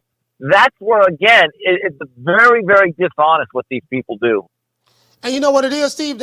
What it is, you know, these guys are fans of networks and promotional companies. Yeah. These are not boxing fans. They They are fans of networks and promotional companies, and they do skin color politics because it fits their agenda. A lot of these guys, they like to project onto you their own insecurities, whatever they're going through in life, whether it's racial insecurities, relationships, or whatever, and they like to project that. So I sit back, me being a marketer myself, I sit back and I studied a lot of these guys, and I'm like, oh, I see what's going on here. You know, there's a whole lot of things going on with a lot of these online fans that have nothing to do with boxing. It's politics. You with certain political parties. It's racial. It's what city you. It's everything to do what the fuck that got to do with a check left hook and the matchup of this fight. And it ain't got nothing to do with the matchup of the fight. So when you if you sit back and just observe and listen to these guys long enough, you'll see y'all. It's the same old bullshit. Same old bullshit. Same shit you see going on in politics right now. It's the same shit. It's very, very dishonest what they do. And I just decided long ago, like, look, we're not going to see eye to eye. I think too many people have been dishonest during this discussion. Mm-hmm. And, boxing is the only sport where the dumbest fans think that they should be listened to more than anybody. I know, it's actually amazing how, like, now the word against Inoue is, can he really be the best fighter in the world or fighter of the year if he fights on a Tuesday? And I'm thinking to myself, what's that have to do with the price of Hello Kitty in Japan? Yeah. I mean, these were the same people that said he had never faced a slick black fighter and that Fulton was going to outbox him, this, and that. Well, their pipe dreams got ruined and shattered, and now it becomes an agenda. Yeah. But these are the same people that'll tell you, well, we just want to keep it boxing. That's why we have these agendas. The last thing they actually really want to discuss is boxing. Yeah. They use boxing as some sort of subject matter for what they believe is some sort of pseudo-revolutionary social political agenda. Yeah. And I'm thinking to myself, that is a height of like the fakest, phoniest, ineffective online activism. Online activism is in itself very weak and phony. Because what are you really doing? You're hashtagging and you're airing out your grievances. You're just complaining. You're literally doing nothing in the community. No, I'm being serious about it. That's why it's hard to take these people seriously. I mean, complaining all day on Twitter, you're not exactly like Malcolm X here. You're not, you're not Stokely Carmichael. I hate to tell you that, buddy. Okay. But there's some harsh truth. And then like, when you say it, they get angry because no one's ever been truly honest with them. Because unfortunately, a lot of people have kind of been afraid of the blowback. And I just decided I don't give a shit about the blowback. I'm going to be honest. Shit, fuck the blowback. I'm standing 10 toes down. Like, listen, these are the same guys who will call the show. Yeah, nigga, you a cool. You a sellout. I got shooters. You better not come to the fight. I'm sitting there like, okay, so all right, I'm a cool. I'm Uncle Tom. I'm a sellout. I get that right from the black boxing fans. And then from the Mexican boxing fans, not all of them, but some, and not all of the black boxing fans, but some, the ones with the agendas. Then they say I'm racist against Mexicans. You don't like Mexicans. All you care about is the black fighters. And then I get some white boxing fans because I don't like Tyson Fury. I like him as a fighter. I always say this, I like him as a fighter, but I don't like his antics outside of the ring. I'm not calling him a cheater and none of that stuff there, even though he got a couple drugs. But I ain't tripping on none of that. But then they'll say the same thing. So I've come to the conclusion, I don't give a fuck. I'm gonna say what I want to say, which I've always been like that anyways. When I want to say it, if you don't like the content, don't watch the show. Right. Like how you gonna hate what I'm doing, but you gonna watch me every day? So you gonna be mad. God, I can't stand him. You're cool. Like these dudes are grown men and they throw temper tantrums. I ain't got time to be codifying beta males. I don't give a fuck about them. I don't. Go ahead, Steve. No, that's the point. Yeah, I just find the whole thing tiresome. And for years, I for some reason they always wanted to be taken seriously. Like you'd give them facts, and then all of a sudden, they didn't like the fact that you had information. And then what I always found the most maddening is like how you wanted to give them facts, you give them the facts, and then they try to say that you're lying. And I've always said, your level of ignorance is not my level of intelligence. I know that sounds arrogant, but I'm just telling you, that's the way I feel. And so a lot of these guys, I'm not going to lie to you, I actually enjoy trolling these guys more than I do the actual fights now. I just get more enjoyment out of it. I don't know why. It doesn't speak well of me, but I mean, I'm at that age, you know, it is what it is. I mean, I can't lie to you. That week in late July when Fulton and Errol Spence got beat, it was so funny that all of a sudden those same guys who were on those agendas we talk about, all of a sudden they were the ones whining and crying. All these memes they're making, this isn't just about boxing to them. I'm like, you know what's funny? You guys did this to yourselves with the level of discourse, which was very low, your level of dishonesty, and your flat out stupidity, and then you don't know anything about boxing. And so, like, once Fulton got knocked out, I said, oh, I know where this is going. That was Hiroshima. Saturday's going to become Nagasaki. You could just feel it. Hey, you know what, man? If I could just go back to that week and just live, if God gave me the powers to say, you know what, God, I just want to hit the rewind button and just go back to the week of July from July 24th. I just go back to the 23rd. I think that fight happened on the 24th, right? July 24th to the 25th. What I just say even the 26th, because the next day the blowback. If you could just allow me to go back in time, which I can on YouTube, and just relive that moment all over again, it was the funniest. Like, I never seen so many grown laptop revolutionaries crying before in my life. They was crying, they was bitching, they was moaning, they was lying, they was deleting YouTube channels, they was calling people coons, Uncle Toms, sellouts, they was in hiding. Now they trying to raise their head a little bit more again, and it's like, man, goddamn. True. Coach, you know what's interesting about Inoue? He is now the next guy that they're targeting. Yeah. And I could tell that Inoue must really be a premier elite fighter just by what they expect out of him. And I've said this in life. The standards and expectations that you have on somebody or for something is what you truly think about them. Yeah. So I'll just write anything about Inoue. Like last week, I talked about how his fight with Tapales was going to happen in late December. I was able to talk to who was it? I was able to talk to Bob Arum, and he kind of gave me a little bit of not a scoop, but he just mentioned, hey, it was going to be sometime in late December. So here's what I thought was funny. As you take a look at some of the reactions, and I don't really go back and forth with people on Twitter that much, unless it's a positive thing, because I'd rather just keep it positive. But it is funny. People said, yeah, man, Inoue, he'd be needing to fight Tank, yo. And I'm thinking to myself, okay, so this guy just got to 122, but your expectation, and again, you're actually giving Inoue the highest compliment. You're saying he needs to move up 3-4 weight classes, while with Tank, you don't even want him to fight certain lightweights as a lightweight. Think about that. Again, the standards and expectations you place on somebody, that's what you really think about him. Yeah, I mean, it is what it is. Like this brother in the chat, he said, I think he said Rick is a good an analyst, but he's this ain't got nothing to do with you. He said he's a suspected white supremacist. Now, I get that. I do get that because this comes from the same group of people. These guys come from the Umar Johnson crew. They come from the Tariq Nasheed crew. They come from the a lot of the groups that I used to follow back in the day.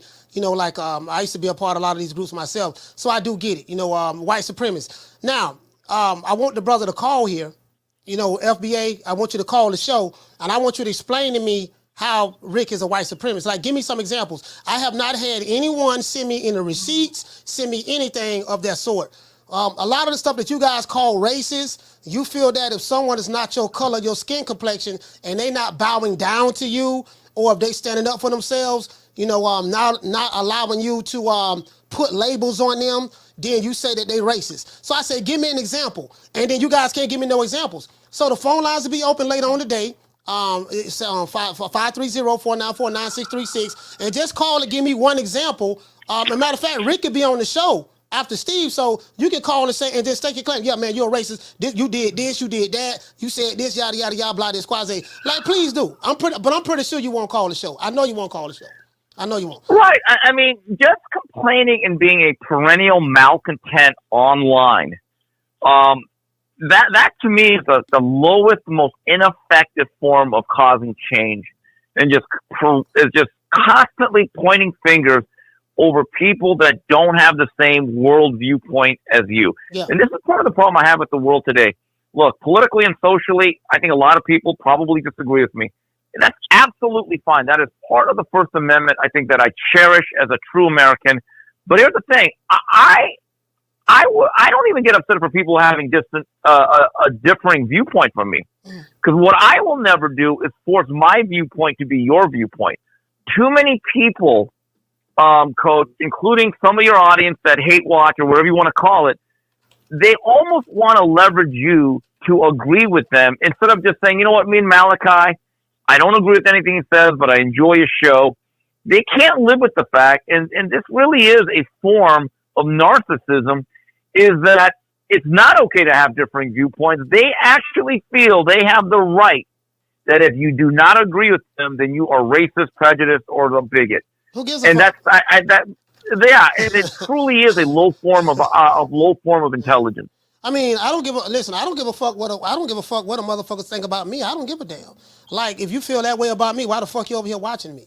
I really don't give a damn, Steve. I don't care.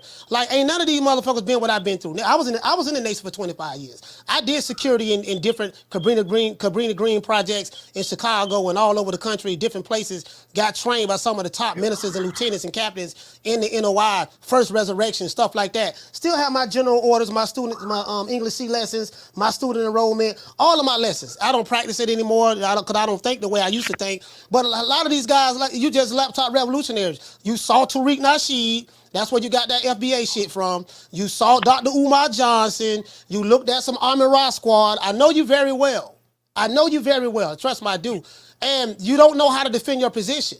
You played race politics, and you don't even know how to debate your racial politics. I annihilate any of these niggas who call the show on that shit.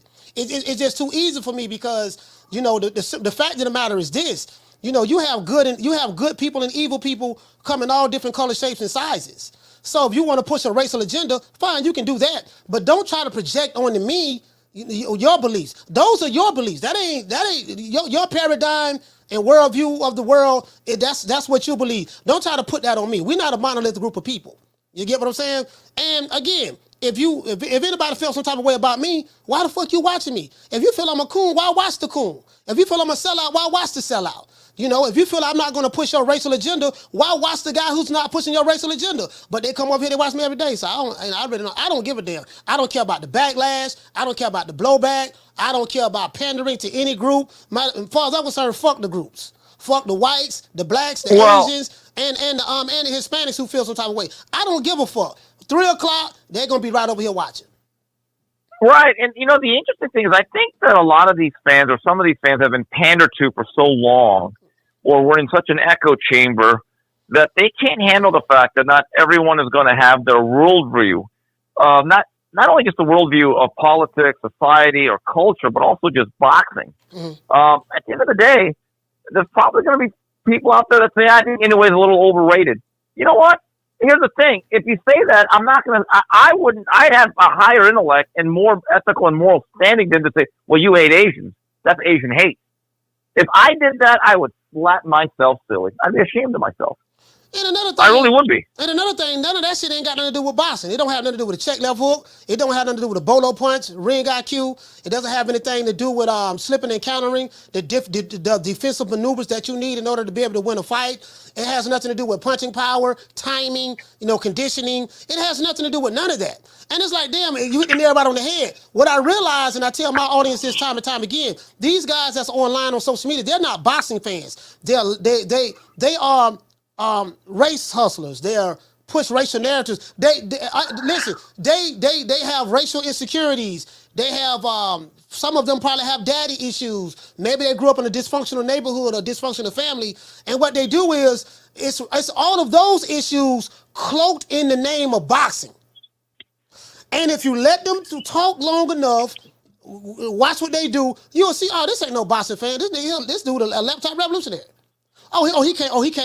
He just saw Dr. Umar Johnson video last week. That's where he got that from. Oh, he been watching Tariq Nasheed. That's where he got that from, and all that stuff there. And I don't see you doing anything. I see you typing, but you're not going to the White House. You're not stepping to Jim Crow Joe. You're not going to the white folks who you feel that's oppressing you. You just on the white man's platform typing.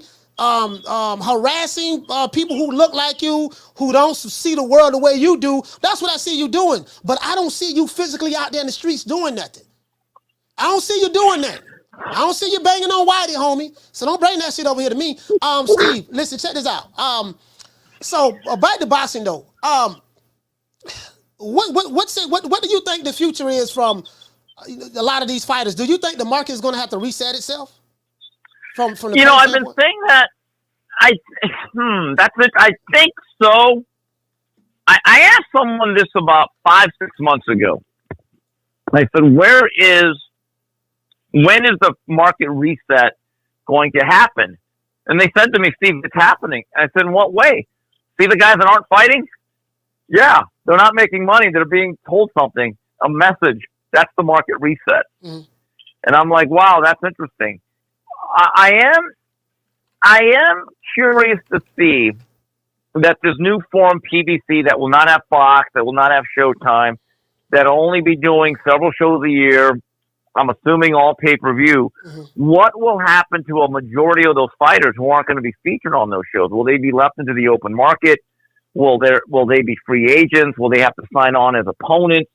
A lot of this, I actually think boxing needs to be a little bit more consolidated, maybe have one less network or two, maybe have one less promoter or two, so that the talent pool across the board isn't so thinned out and fighters have to actually fight each other. They got to fight each other.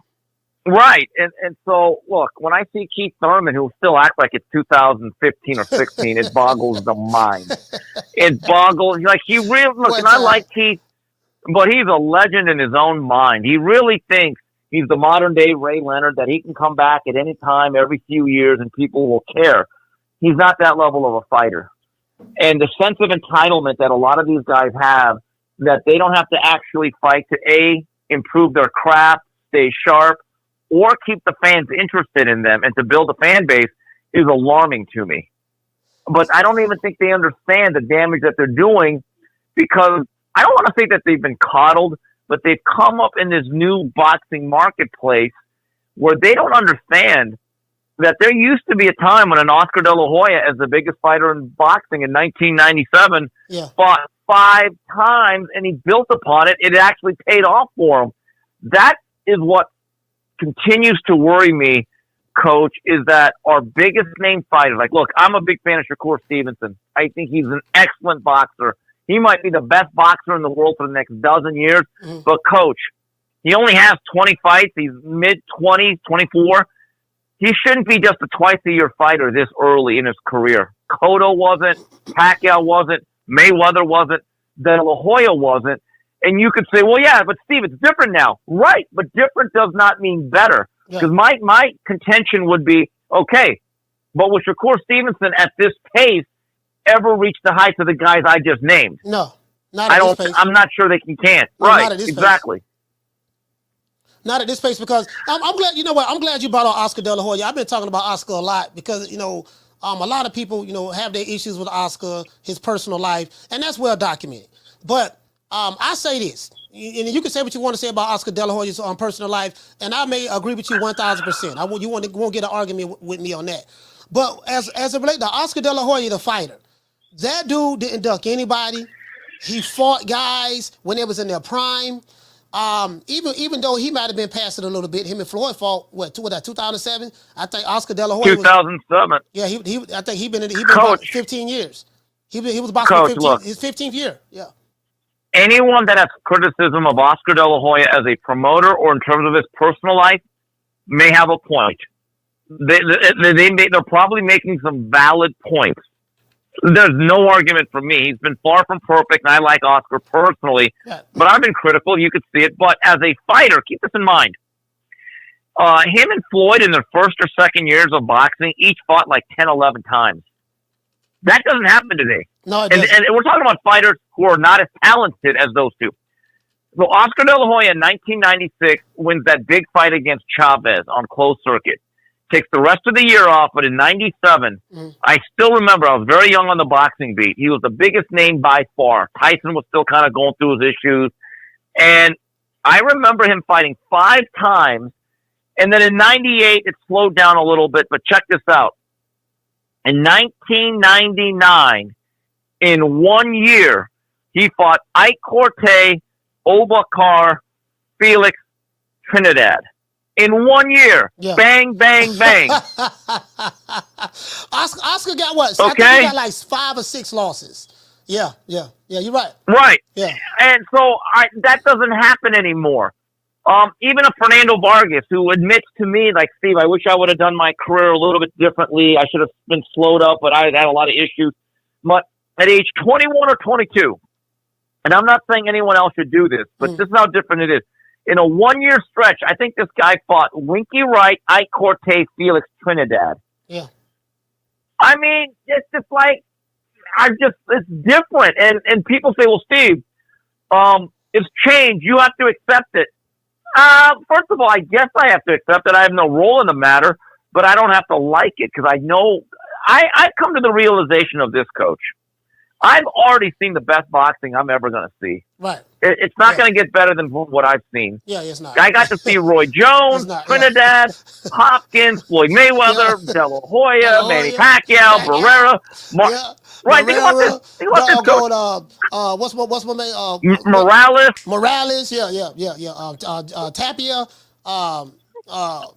We saw Coach, the best. We saw the best boxing we're gonna see. That them days over. Coach, think about this. I wrote about this. Right, Coach, think about this, and I wrote about this last year. How many rivalries, multi-fight rivalries? How many Daddy Wards, Barrera Morales, Marquez?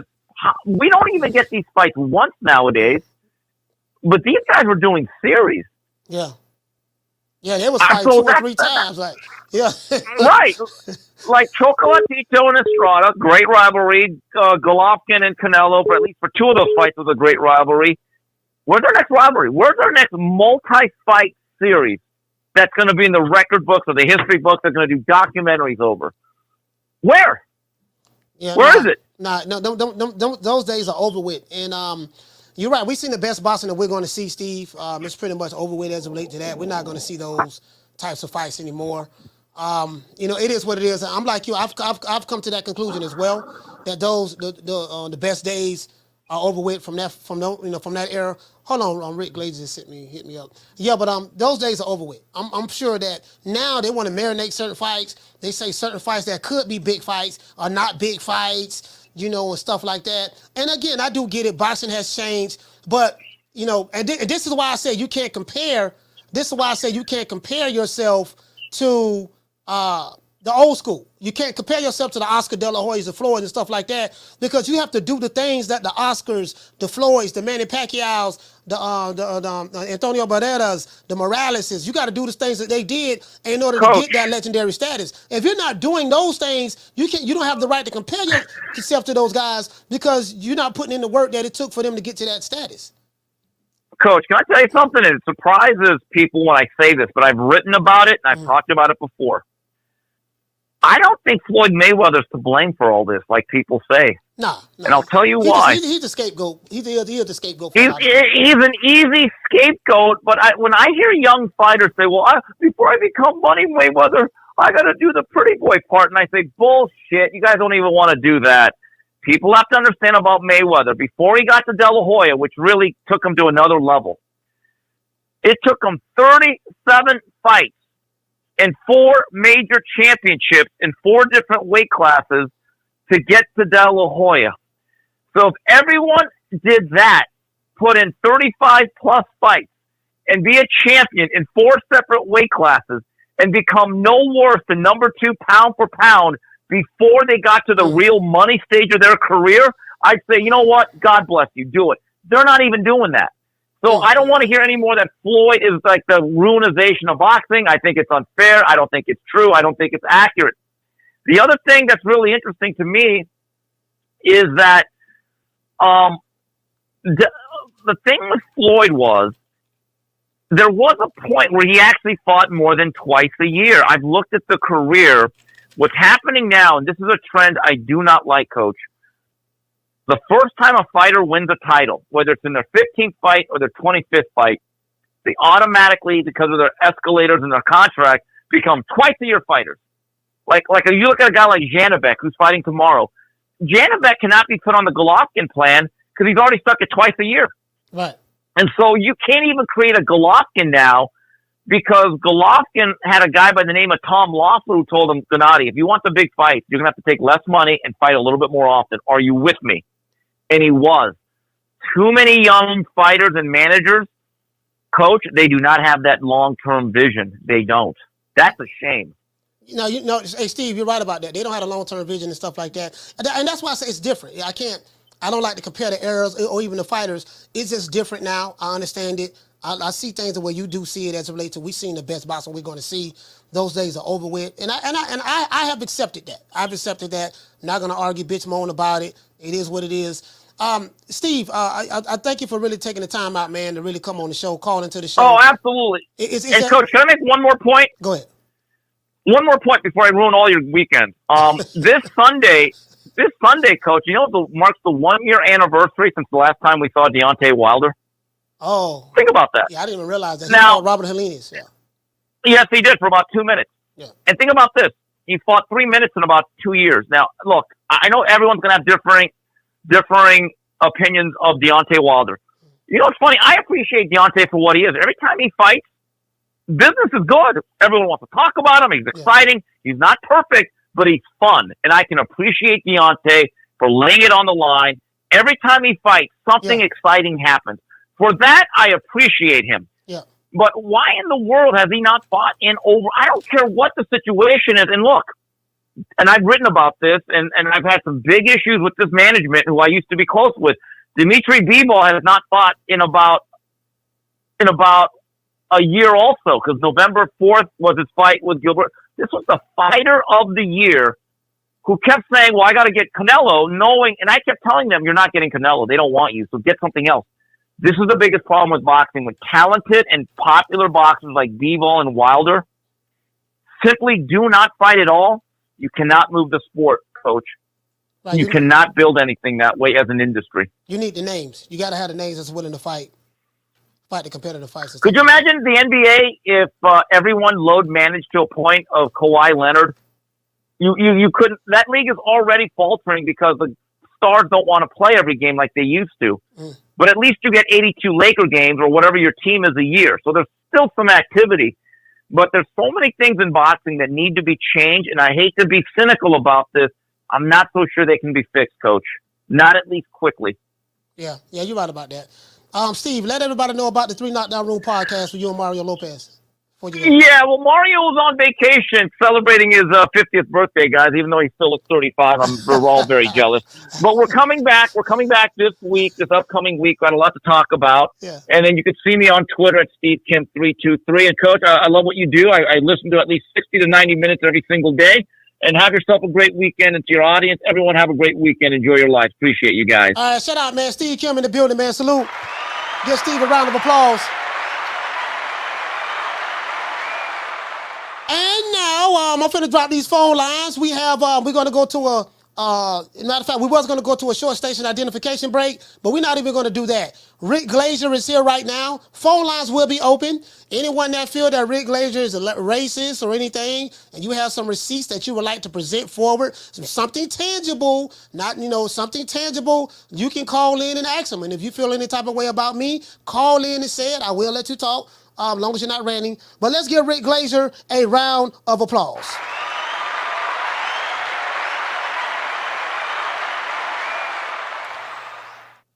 Slick Rick, what's happening, man? Rick. Hold on, is he there? He clicked on the link. He hasn't clicked on yet. So Rick hasn't clicked on yet. I'm going to wait till we'll wait till he clicks on.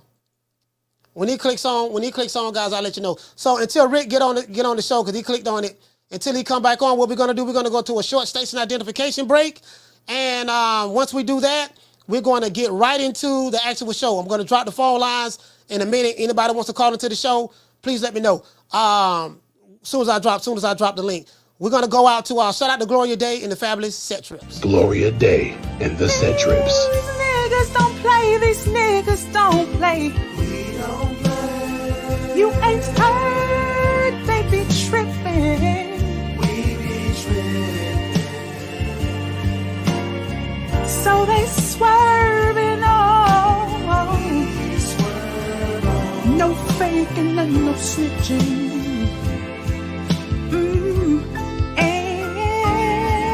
Repping hard for the set. Oh, mamas, it ain't no lie. Because niggas gonna bust. Niggas gonna bust. Slick Rick, what's going on, fam? Not much, buddy. Just laying in the hospital here in Las Vegas, trying to get well. That's all. All right. Well, Rick Glazer, man, we ought to give you a round of applause already. Rick, I'm glad you came on. Hope you get better soon. We have a couple of fights that's on pay-per-view, right? Devin Haney. As a matter of fact, let me drop the phone lines. I'm going to drop the phone lines because I want to set phone calls for this segment of the show.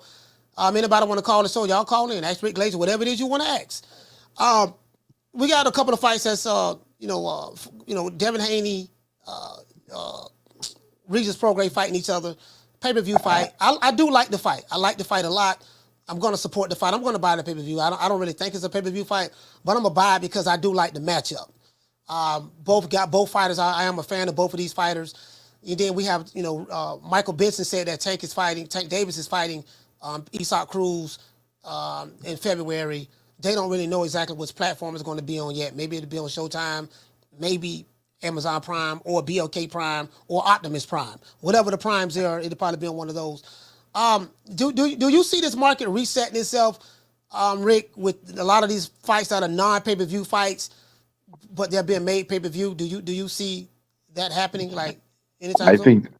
I think the business is in trouble. I really do. They just keep piling on pay-per-view fights after pay-per-view, and boxing's not. Pay-per-view is about the biggest and best fights. Legendary fighters fighting each other, and we're not getting that anymore. We're just getting the stuff. They don't have a TV outlet for it. Okay, we'll put it on pay-per-view, and it's going to kill the pay-per-view market. They're going to oversaturate it. What about the process is going on? Why? Okay, what would be the reason? You said something very key. You said that I'm back. Pay-per-view used to be reserved for putting on the biggest and best fights. So if you have a fighter that's fighting a tomato can and that's pay-per-view, clearly that's not the biggest and best fight. What would be a reason why a promotional company or a network would take in the case of PBC and Showtime's out of money, so they don't have any choice but to put it on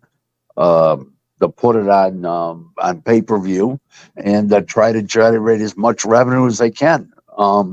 They've lost their whole streaming business, their whole cable, Showtime boxing. They've downed that.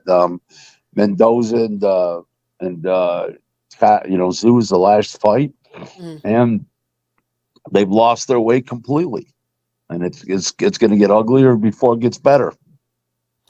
Shout out to Shad 1419 for dropping that quarter of a dub. He said, "Get well, Rick." He said, "But could you explain a little more about what you observed from that Bubo Andrade training video?" His legs are shot ski. His legs are not stable. They're like jello, and they're just not stable. You can see that. I don't know. I mean, we'll check out how the fight is. Pretty much. I like this fight. I like the fight with Andrade, and I like the fight with Benavidez. I like both of those fighters. I really don't know. I only seen Andrade fight 3 times. I don't really know much about a lot of the guys who he's fought, and I haven't seen him fight a lot but 3 times. So I don't know what he's going to do with this upcoming fight with Benavidez. Right now, I'm kind of leaning towards Benavidez, but it's only because I don't know pretty much what Andrade has based on the opponents that he's fought. So we'll see. We'll see how that plays out. Do you think that the winner of that fight will actually land the Canelo fight? I don't know. That's a big question. I think that if Benavidez wins, he'll land the fight. If the other guy wins, I don't know about that. Not sure. What's going on? What's going on with the not Tank Davis, but Errol Spence and Terrence Crawford? What's going on with that? First, we was hearing that this fight was supposed to go down to December. Now I'm hearing rumors that it's supposed to be moved to February. Why is that? Well, I don't know. There's no money. Who's putting up the money? Showtime's. I don't think they want to put up the money for this fight. I don't know if they're contractually obligated to or not. I never saw a contract because I don't know. But maybe they're having second thoughts about it. I don't know. I mean, obviously it was so one-sided. It doesn't warrant a rematch. Yeah. Well, there's a lot of. It seems like there's a lot of fights being crammed in right now around this time this year before the year ends. Is that fair to say that, or am I just? No, it's fair to say that because they're, who knows what Showtime's going to do, and Heyman has no other deal. This rumor of an Amazon deal, there's no money. It's just pay-per-view distribution. Anybody can do that. That doesn't take any talent. Somebody's got to put up some guarantees. Phone lines is open, guys. Hold on, Rick. When it comes to boxing, we got it on lock. With your host, Coach Malachi Williams at True Media Boxing Radio. True. Phone lines is open. 530-494-9636. 530-494-9636. Anybody want to call and ask a boxing question? Want to ask Rick any questions? Fine. Please call the show. Any laptop revolutionaries want to call the show and get some off your chest? Please call the show. We're here. We're not running anywhere. Phone lines is open. 530-494-9636. And the number is shown at the bottom. So, how do you feel about the Haney and Prograis fight? Do you like that fight from a stylistic standpoint? I like the fight a lot. It'll be interesting to see how much Devin can improve with 5 more pounds because he drained himself to make the 35 for the lightweight limit. So that other 5 pounds should really help him. And you know what? Prograis a little long in the tooth. He's 34 years old. And, this is a fight that anything can happen. I expect Devin Haney to win? Yes, but, Prograis can punch. He's live. He's got his own bag of tricks. He's left-handed. Yeah. You never know. Yeah, I think... I thought about this fight, right? Because I'm like, man, I really like Regis Prograis is one of my favorite fighters, but he didn't look good his last fight. Some would say he's just slowing down now. Based on that fight, he's slowing down. I think if I look at some advantages, I think Devin Haney is a little bit too maybe too fast for him. Right. Devin is gonna shoot that jab and duck his head down. So he gonna do that. He gonna shoot and duck his head down. I don't know if he would be able to tie up Regis Prograis the way he did George Kambosos in the first fight. I think Regis may be a little bit try to get a little rough with him, but I can honestly see Devin Haney probably outboxing Regis, but I can also see Regis Prograis hurting Devin Haney. I can see that as well if he can land clean on him. So I don't know what I'm gonna get in this fight. With Regis. You're gonna get a good fight. It's gonna be a good. Yeah. I really like this fight. I don't think it's pay-per-view though, but I'm a support the fight, Rick. Shout out to Boxing Gems for dropping that quarter of a dub. He said what boo boo training video was Rick talking about? Is it on YouTube? I don't know. Which video are you talking about, Rick? It's I got it up. I'll post it on my timeline on Twitter. I got to go back and look. Shout out to Shad 1419. He said, Rick, how do you feel pay should work in boxing? I don't understand the question. No, he said, how do you feel that like a fighter that's getting paid? How do you feel that fighters should get paid in boxing? Like what should it be? What metric should it be based upon? Like should be based on a combination of what they mean to the audience and what they mean to the live gate and sponsorship and everything else. These guys get paid ridiculous and they can't draw flies. Some of these guys ridiculous. The Regis Prograis and the Regis Prograis Haney fight is going to be in. I think someone said San Francisco in the Bay Area. Right. I think the last time someone fought in the Bay Area of name that I remember was Andre Ward when he fought Sergey Kovalev. Right. Do you? I don't know how they marketing it. I do like the promo video that the Zone put together for Regis Prograis and Devin Haney. I love it. It did make me excited to see the fight.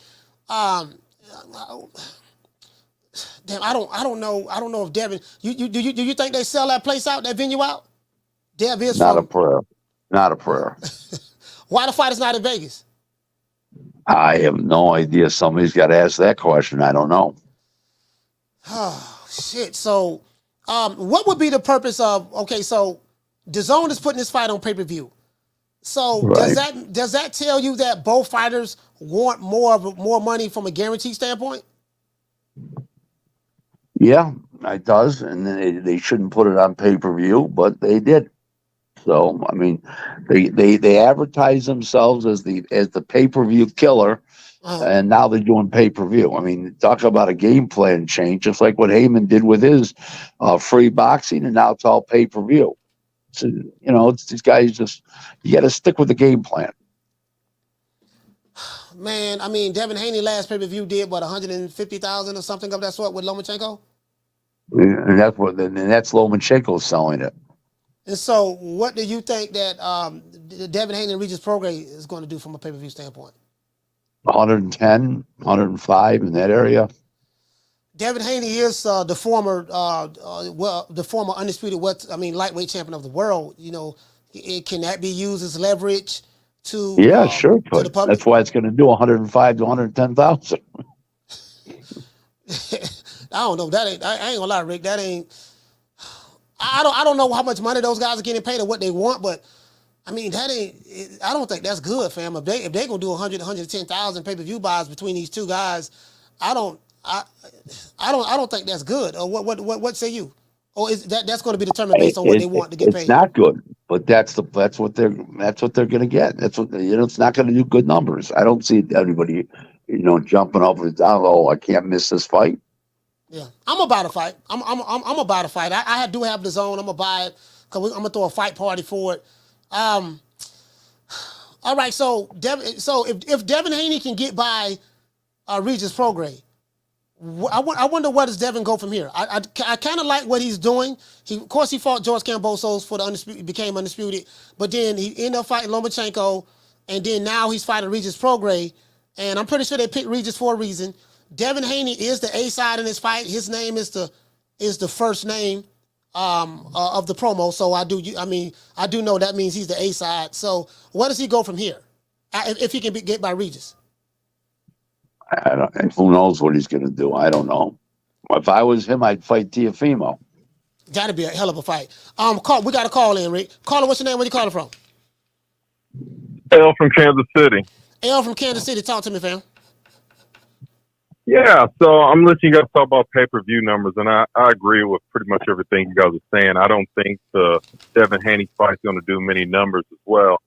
But what is it with, I see, Tank Davis. I don't think that Isaac Cruz fight did well, nor did the other fight that Tank had after that before the Ryan fight did well.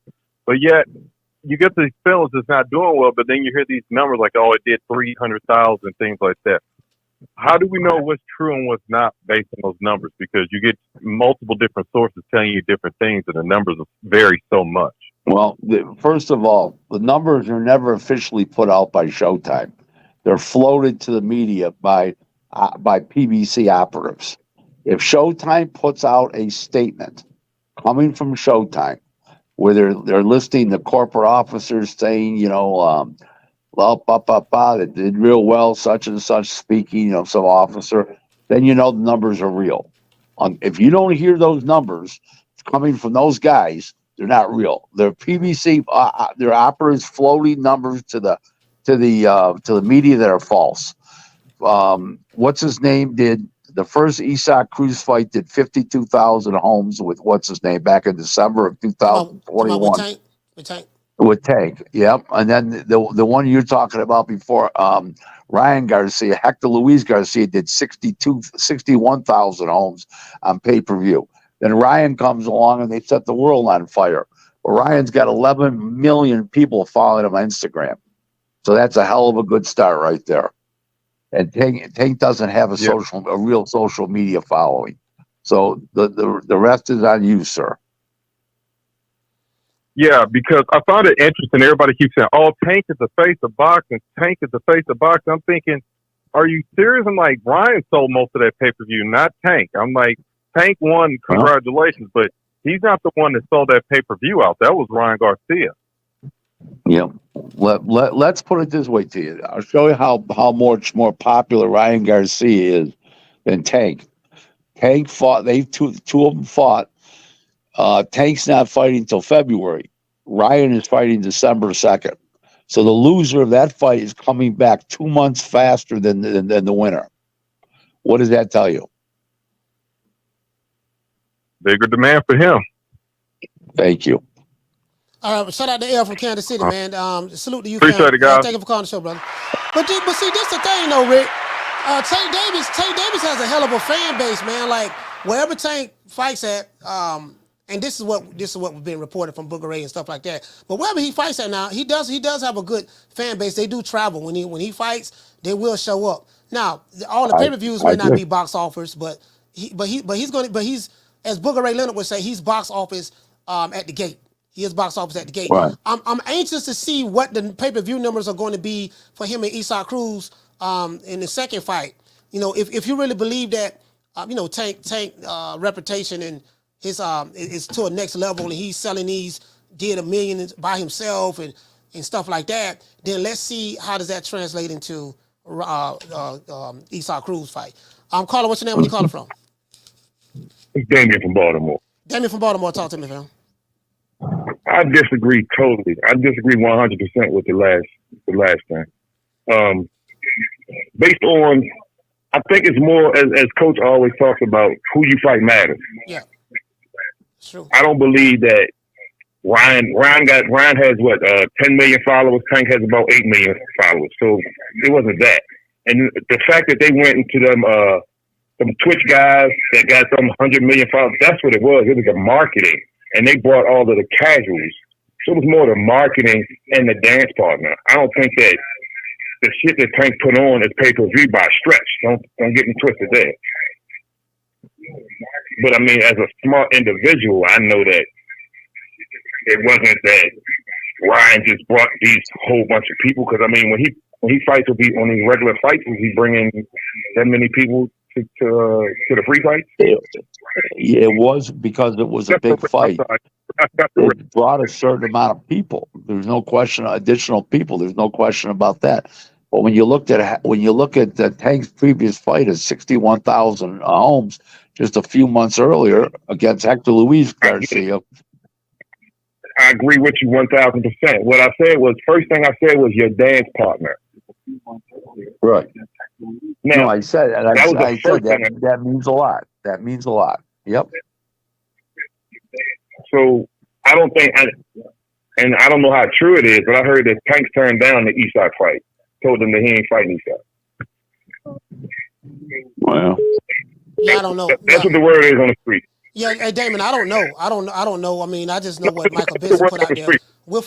I know. I got you though. I got you. And if my question would be, if he did turn him down, who did he turn him down for? Like, who was he fighting? So I don't know. I talked to you about that. Like, if you get that taste of that money that he got with Ryan, I'm not going back to 1.5 under no circumstances. Yeah. I'm not. I mean, I don't know how his thought process is, but I'm not going back to 1.5. You need to at least get me back to 10. Okay. But that's me. So that's all. I just a little different. Nothing major. All right. Well, hey, man, hey, Damien, thank you for calling the show, brother, man. Shout out to Damien from B-More. All right, man. Y'all have a good safe. Yes, sir. Yeah, so, I mean, we do know that, Rick. Yeah, and he's right about that. Who you fight matters. Your dance partner. You got to have the right dance partner. I was looking at Floyd Mayweather, right? And Steve Kim was just on. Steve said something very, very phenomenal. He said that, listen, man, he talked about, he spoke about Floyd and all of the things that Floyd did and stuff like that to get to that point. And people like to talk about, yeah, man, Floyd was the cash cow, face of boxing, this and that, yada, yada, yada, yada, yada, yada. But what they ignore is the 35 fights. Carla, hold on. The 35 fights that Floyd Mayweather had under Top Rank that built him up to that point. The pretty boy Floyd phase.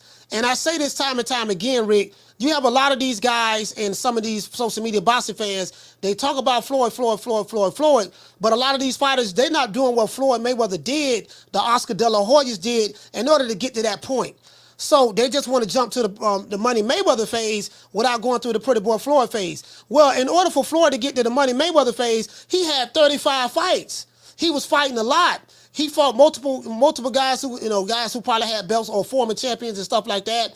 Then once he got out of the top rank contract, he was doing Dancing with the Stars. He was at this BET Awards, Hip Hop Awards. He was with Justin Bieber. He was with on WWE with Vince McMahon and Big Show. He was with at the Grammys and stuff like that. Like, there was a lot of stuff he did after those 35 fights. He put the work in to get to that point. Whether you like him or not, those were the things he did.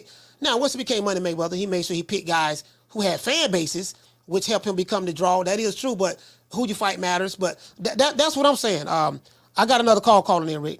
Caller, what's your name? Where you calling from? Man, you already know, Coach. It's inevitable. It's D-Block, D-Town, D-City, D-Ville, Baltimore. Frank! What's up, Rick? How you doing? What's up, Coach? What's up, Rick? Rick, I got something to say, man.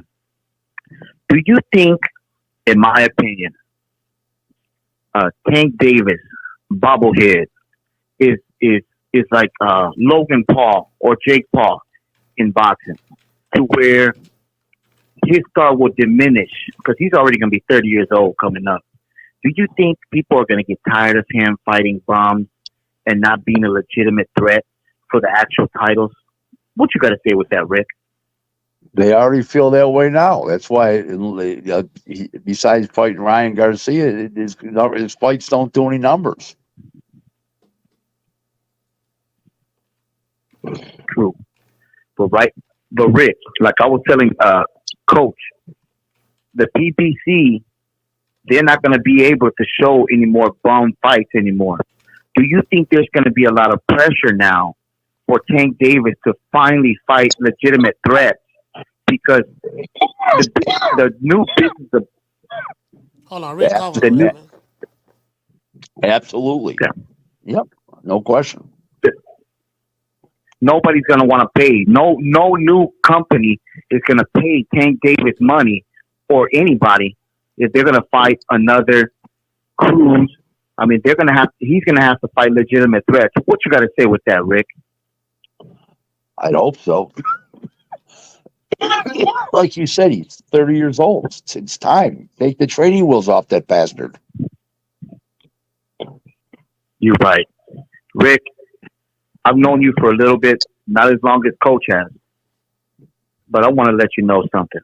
I'm a Mexican-American, and I truly believe America is the greatest country in the whole world. It has its problems. We're not perfect. But, Rick, I will never call you a racist. You are a great man to the boxing industry, and you were always right about your certain numbers. And thank God you were right about Bomac. D-Block, D-Town, D.C., D-Ville, Baltimore, stand up. Shout out to D-Block. Dallas, Texas, stand up. Rick, I know you over there sick, man. You sound like, you over there coughing, man. I know you sick, man. So I didn't want to keep you long. Is there anything you want to say? Let everybody know, what do I say? What's going on? I'll tell you what I say. I think this is the best podcast going. I'm happy to be proud of it. Whenever you ask me on, I tend to listen occasionally when I'm not, when I can, when time allows. I think you're doing a hell of a job, Coach. Keep up the good work. And anybody that doesn't believe in you, they can go fuck themselves, because I believe in you. All right, Rick, man. Hey, man, get well soon, man. I hope you get out of the hospital soon. Get home to your lovely wife. All right, let's Rick Glazer, guys. Thank Round you. of applause. Bye-bye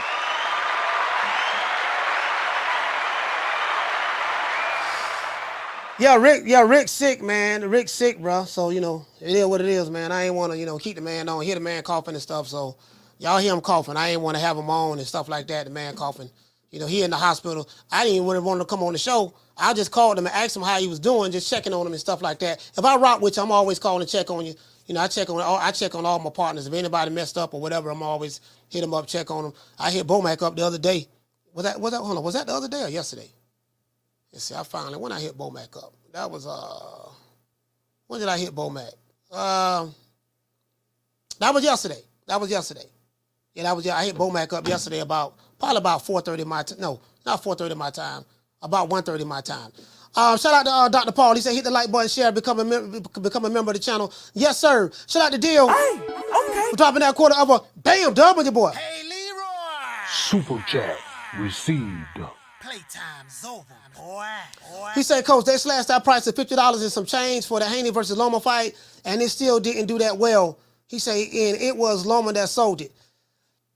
You know what? I really don't know. I'm not gonna lie. I really don't know who sold the fight between the two, because I know when Lomachenko wasn't doing a lot of promoting, you didn't see him in a lot of different places like Devin Haney was when that fight was made. To be fair, so I don't have no way of gauging who sold that fight. To be honest with you, but I do know that in that audience was a pro Lomachenko crowd at the fight. Shout out to Shad. Hey, okay. We're dropping that quarter of a bam dub on your boy. Super chat received. Oh, that was a good question, man. That was a good question, man. Rick, he said, Rick, could you see a situation where the networks force the sanctioning bodies to merge into one similar, how to M&A work in corporate America? M&A's work in corporate America?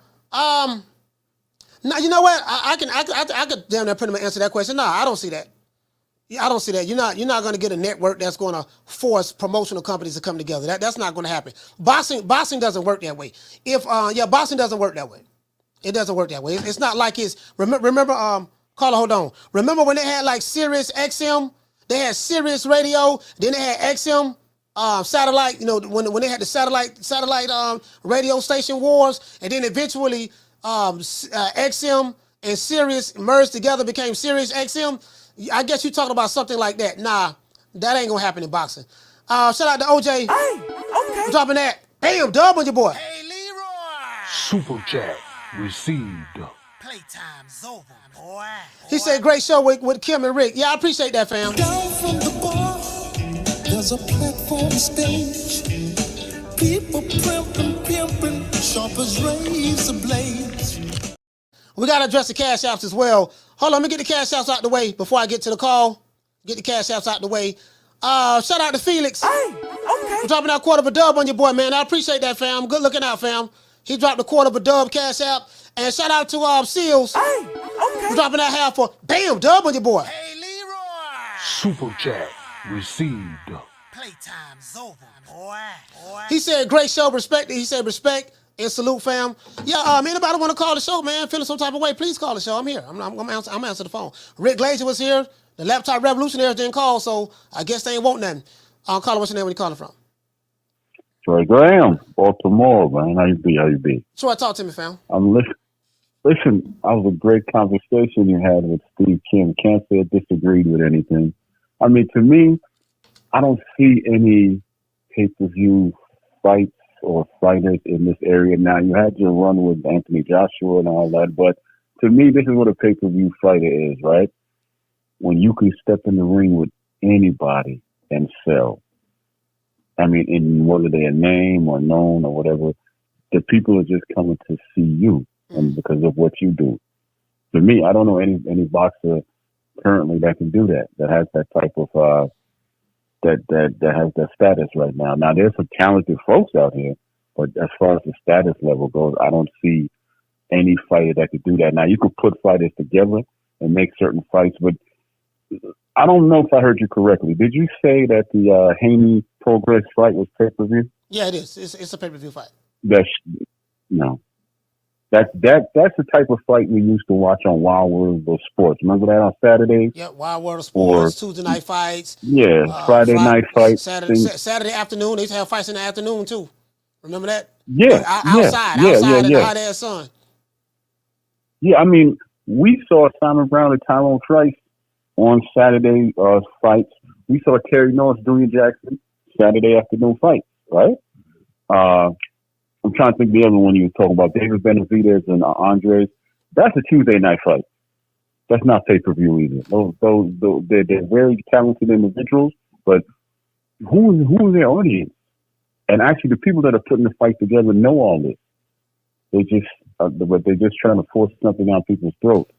But long and short of it, you said something else before I jump off here. You said you were talking about the dudes that the phony revolutionary dudes that da da da da da. Let me tell you something. I told you thank you when you did it, but I'm gonna repeat myself again.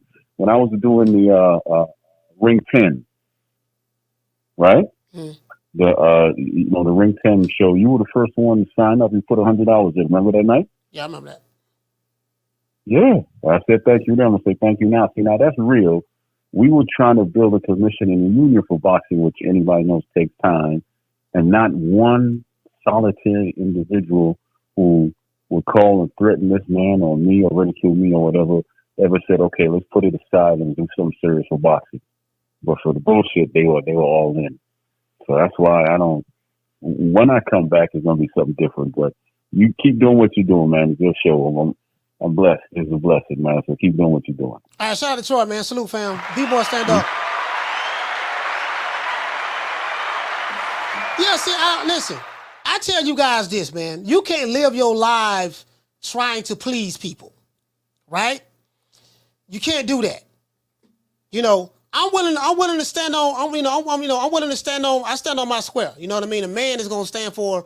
You know what? I'm gonna stand on my square, and you know it's easy to be a part of the in crowd, the popularity crowd, and people afraid to be ridiculed. I don't give a damn because a low IQ ass motherfucker can't tell me shit any goddamn ways, right? And I don't care. I'm a man's man. I'm a Sigma male. I'm gonna stand on my own too. You know what I mean? And that's just how I see things. I don't give a fuck about pleasing some niggas, some laptop revolutionaries online. I don't care. You know, your issues, homie, ain't my issues. You know what I mean? You know, I'm getting to the money. Your issues ain't my issues. If you know, whatever war you want to start, it's a whole lot of white folks you can start one with. You can go to the White House and try to do something. I don't see none of these niggas doing that.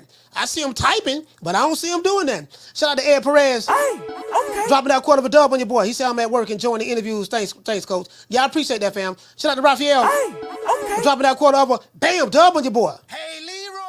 Super chat received. Playtime's over, boy. Yeah, you gotta show me you could do something other than typing and calling niggas coons all the time, sellout and racist and this and that. Show me what you're gonna do. If you ain't showing me, if you ain't out there doing the work, I ain't trying to hear that shit.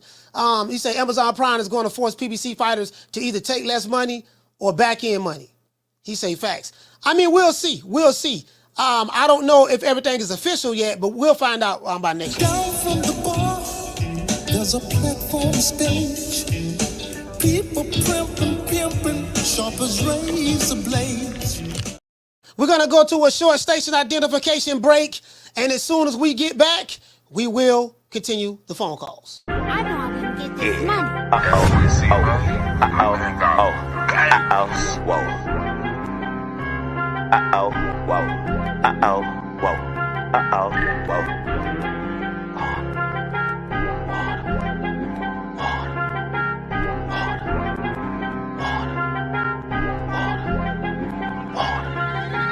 Talking water.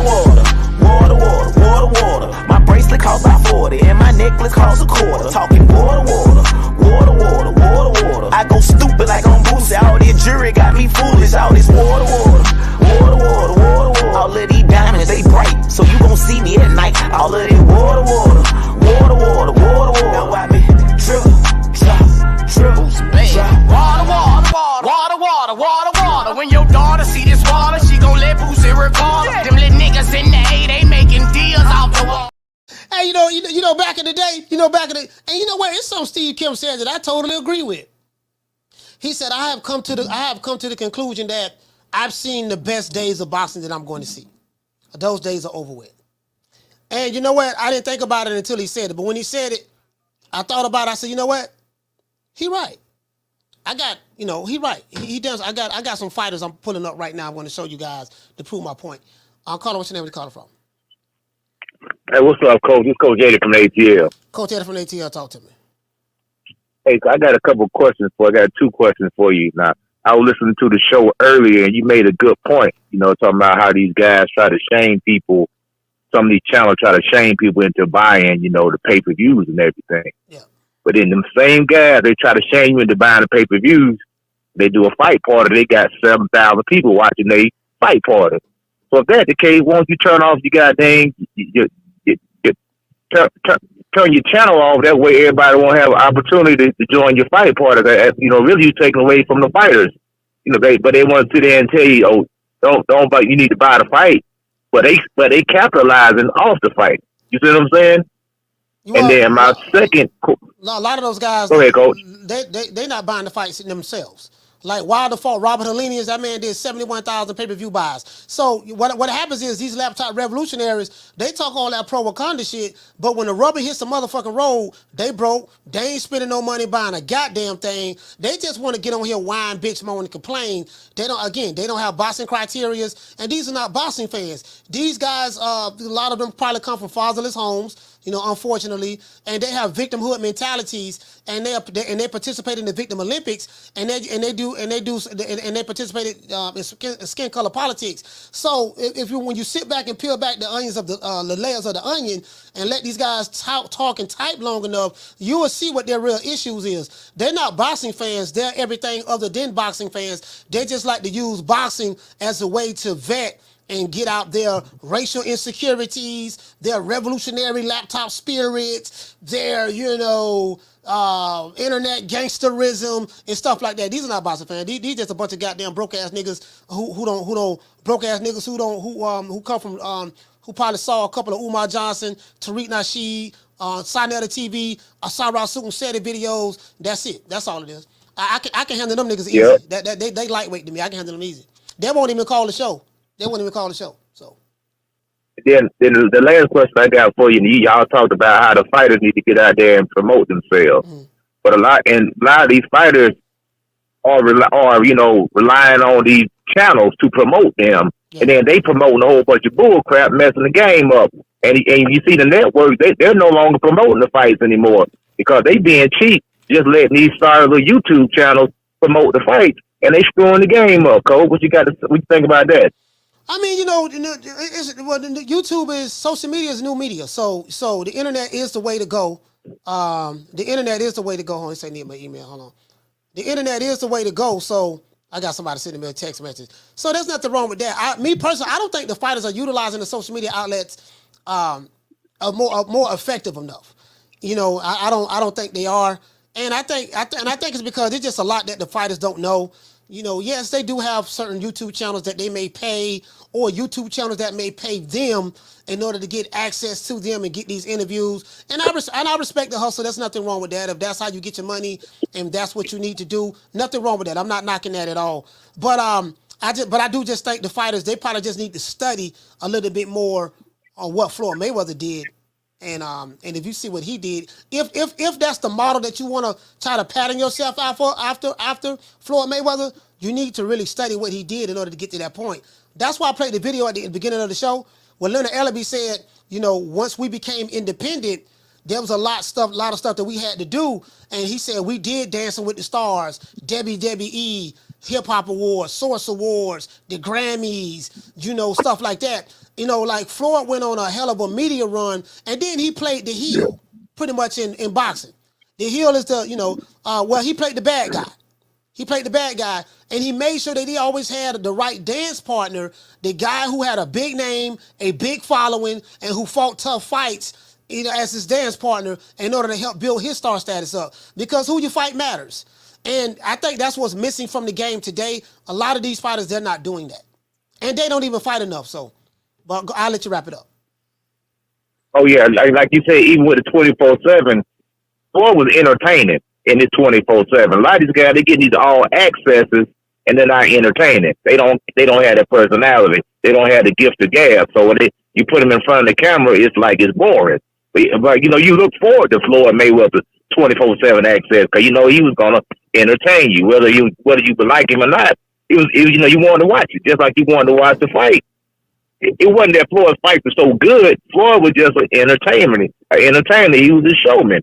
And that's what a lot of these guys are lacking today, that entertainment quality, that showman quality. They don't have it. But that's my call, Coach. All right, shout out to Coach at the ATL Stand Up. It's not only that. It's not only that.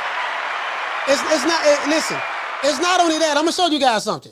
You are now rocking with the hottest boxing podcast in the land. True Media Boxing Radio with your host, Coach Malachi Williams. True. I want to show you guys something. Let's look at Floyd Mayweather, right? I'm using this as a teaching point. Floyd had 35 fights under top rank. 35 fights, multi-division world champion. I think he was fighter of the year. All that stuff. They're under top rank, right? His 19th fight, he fought Angel Manfredi. He fought a lot, right? This is what Steve Kim was talking about. In order for you to get to what the Canelos had and Floyd's and stuff like that, Floyd fought twice in 96. He fought 11 times in 97. You don't have no up-and-coming fighter right now fighting that much. He fought 11 times in 97. Now, you might say he fought tomato cans, whatever, but he fought 11 times. 98. He fought 7 times. He fought 7 times in 98. So let's stop right there. Angel Manfredi, right? That was his 19th fight. So his first 19 fights, he had 19 fights his first 2 years. Can you guys give me an example of a fighter right now that's fighting 19 fights in 2 years? You can't give me any. Let's go back. Angel Manfredi, this was his 19th fight. His 24th fight, he fought Emmanuel Augustus, the drunken master. Now, this guy had 16 losses when he fought him now. Emmanuel Augustus had 16 losses. This is true.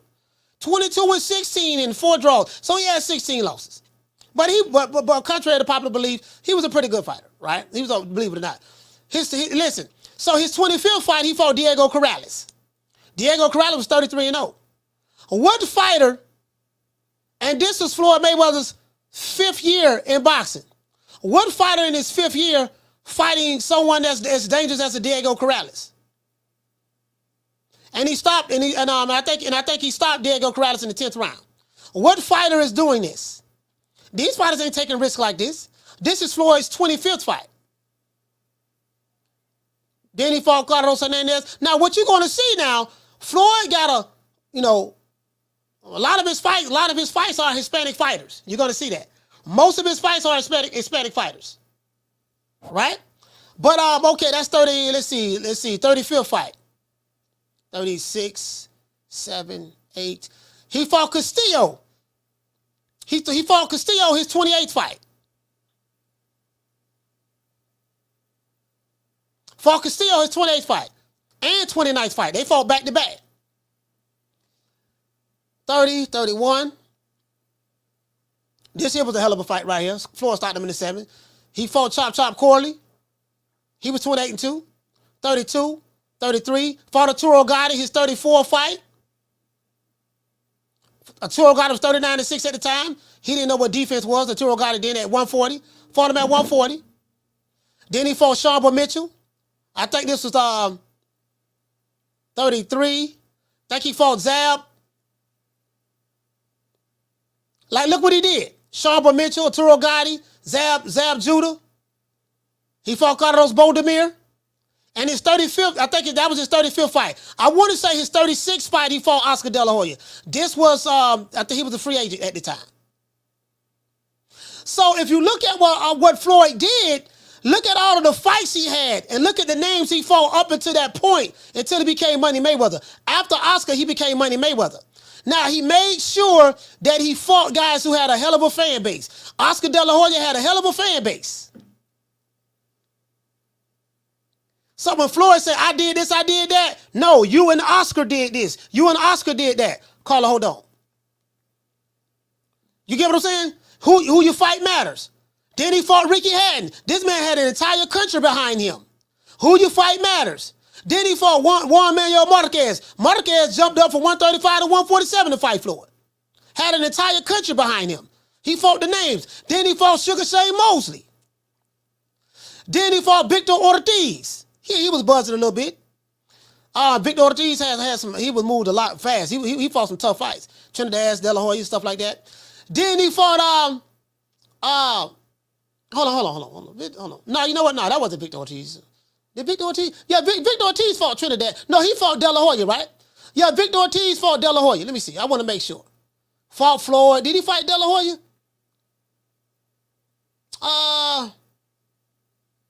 Nah, you know what? I'm getting Ortiz confused with Ortiz didn't fight De La Hoya. I'm getting him confused with I think Vargas. I'm getting him confused with Vargas. That's what I'm getting confused with, Vargas. Fought Floyd. Devin Alexander. Yeah, I got it confused with Vargas. My bad, y'all. My bad. Then he fought Miguel Cotto. Miguel Cotto had the entire Puerto Rico behind him. Robert the Ghost, I don't know. That came out of nowhere. But then he fought up-and-comer. Then he fought Saul Canelo Alvarez, right? Then he fought Marcos Maidana because he put hands and foot on Adrian Broner. Carter, what's your name? Where you calling from? How you doing, Coach? My name's Ed. I'm from Philly. Ed from Philly. Talk to me. I got 2 points. Great show. Thank you, sir. One is, at what point do you try to build a pay-per-view fighter? Like, at what point should Haney be put on pay-per-view? I believe they're trying to build him into a star. And, I think the way to do it, at least according to Booger Ray, is build a pay-per-view star. So at what point should he be put on pay-per-view? Well, this and then my other, go ahead. Sorry, I'm sorry. No, I was going to answer the question. And then my other, and then my other point is, go ahead. You can answer that. Yeah. So, if I was to look at what Floyd did, it took 35 fights for Floyd to get to the point to where he could become a pay-per-view star. He had to fight Oscar De La Hoya. He had to fight that really, really big name guy in order to make that transition. So, but he had a lot of fights. Now, Devin Haney, he's formally undisputed. He's fought Vasily Lomachenko, and now he's fighting Regis Prograis. Unfortunately, those guys don't have the following that Oscar De La Hoya had, or a Manny Pacquiao had, or they don't have the following like that. Now, from a skill set standpoint, Devin is fighting those tough guys. So listen, he's doing that. But if you look at what Floyd did, he had the guys who had countries behind him, huge fan bases in order to help him sell. So what Devin is going to have to do, he's going to have to create lightning in the bottle himself and continue to fight some top guys. He's been on pay-per-view already with Lomachenko. I think that was his first one. Now he's fighting Regis Prograis. I think that fight is going to sell a lot less than the Lomachenko fight. So I agree. And again, Devin Haney is a great fight. He's I like him a lot, but he's just got to keep working, man. Just keep working. I would say maybe it's too soon to put him on pay-per-view, but he just got to keep working, man. I mean, the genie's been let out of the bottle now, and so he got to continue to work. Keep building from now.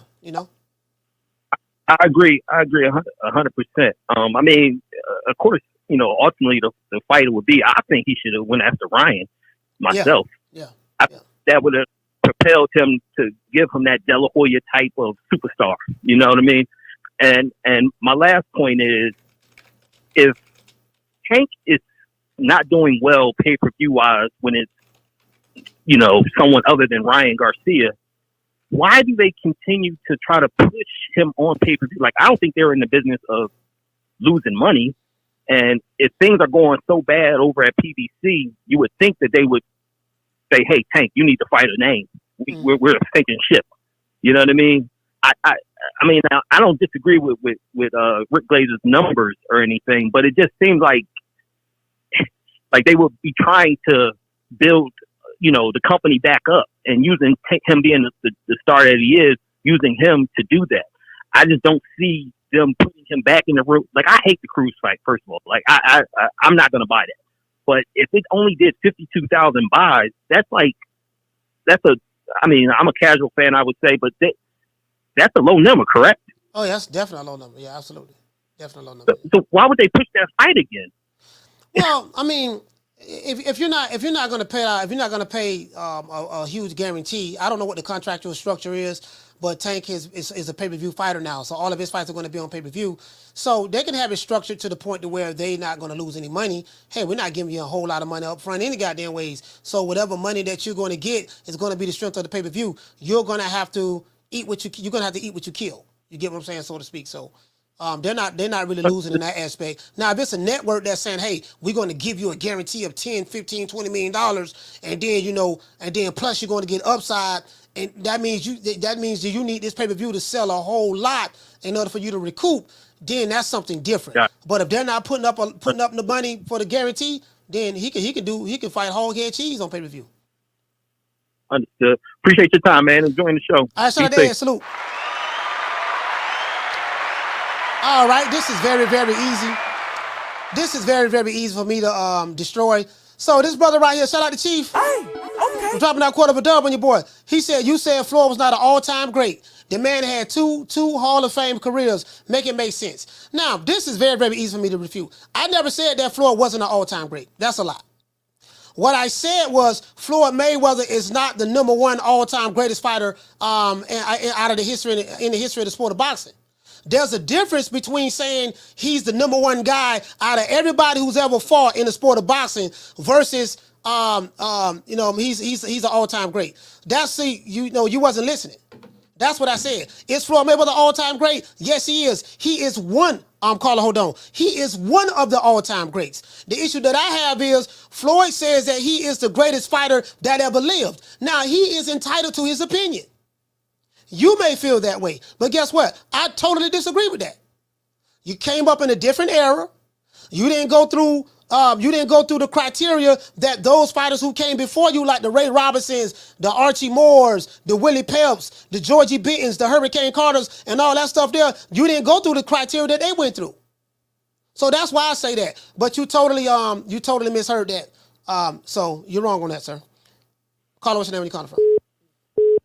Yo, Coach, this is Mason from Flint, Michigan. Mason from Flint, talk to me. What's going on with you, Coach? Shout out to the Tenderonis for Tenderoni Friday, man. We're having some good conversation today. Do you think it's fair to compare errors? No. I don't. The reason why I don't think it's fair to compare errors, and I say it time and time again on this show, the criteria is different. I'll give you a perfect example. I would never compare let's say from Floyd Mayweather on up era to Roberto Duran era, Marvin Hagler era, Salvador Sanchez era, Carlos Monzon era, Benitez era, Gomez era. I would never compare that, Azuma Nelson era, because they came up under different criteria. It was totally different than now. Now it's, you get what I'm saying? So I don't think it's fair to compare errors. I don't. Okay, we agree on that one. So the problem is, right, with this pay-per-view situation, from what I see, is don't nobody know these niggas. Now, we know these niggas because we watch this shit day in, day out, right? Yes, sir. And what do you think these niggas need to do to get their name out there more, get their face out there more, to where the casual fans, will know these guys? Because, like I say, man, I be talking about boxing at work, man. These niggas don't be having a clue what I be talking about or who I be talking about. And like the whole, Floyd Mayweather, well, let's walk down Times Square, and if a crowd of people bum rush you, you know what I'm saying? That type of shit. Don't nobody know these niggas, bro. And these niggas they getting money, they lit, they doing their thing. But one thing I can't say about these niggas, they don't talk enough shit. And you gotta really talk that shit, and you really gotta, sell yourself, and not like sell your soul, sell yourself. But No, I get what you're saying. Like in me coming from marketing background, the thing is these fighters have to know how to build their brands. And now the reason why you have a lot of fighters like a Devin Haney or Shakur Stevenson, they want to fight someone like a Tank Davis, because fighting Tank, getting him on your resume will put them on the map. Very similar to how when Floyd fought Oscar, it took him to the next level. So if there's an overall consensus that Tank Davis is that guy, he may not be sell astronomical numbers on pay-per-view because he did it with Ryan Garcia, but there's an overall consensus in the boxing public, in the hood, throughout boxing, that Tank Davis is one of the best fighters in the world, and he sell out venues wherever he goes. So it's important for a Floyd Mayweather, i.e. or Devin Haney or Shakur Stevenson, to get a Tank Davis, which would be the equivalent of an Oscar De La Hoya, in the ring, because it would take your popularity to the next level, right? So they're going to have to land a big name. Continue to do what they're doing. Do your interviews. But if you ask me, fam, I would get a marketing team. I would get a PR. I hire somebody for PR who's going to book me, keep me on the chitlin circuit, doing all these interviews on different platforms. Pretty similar to what Crawford is doing right now. I would get with a PR firm, a publicist, someone that can, so I can learn how to communicate when I'm doing interviews. I can develop in marketing. Like, I studied a guy by the name of Russell Brunson, right? And he always speak about, on ClickFunnels, when you're building a following online, you gotta, once you find your avatar, your targeted audience, you gotta build some kind of character or personality, right?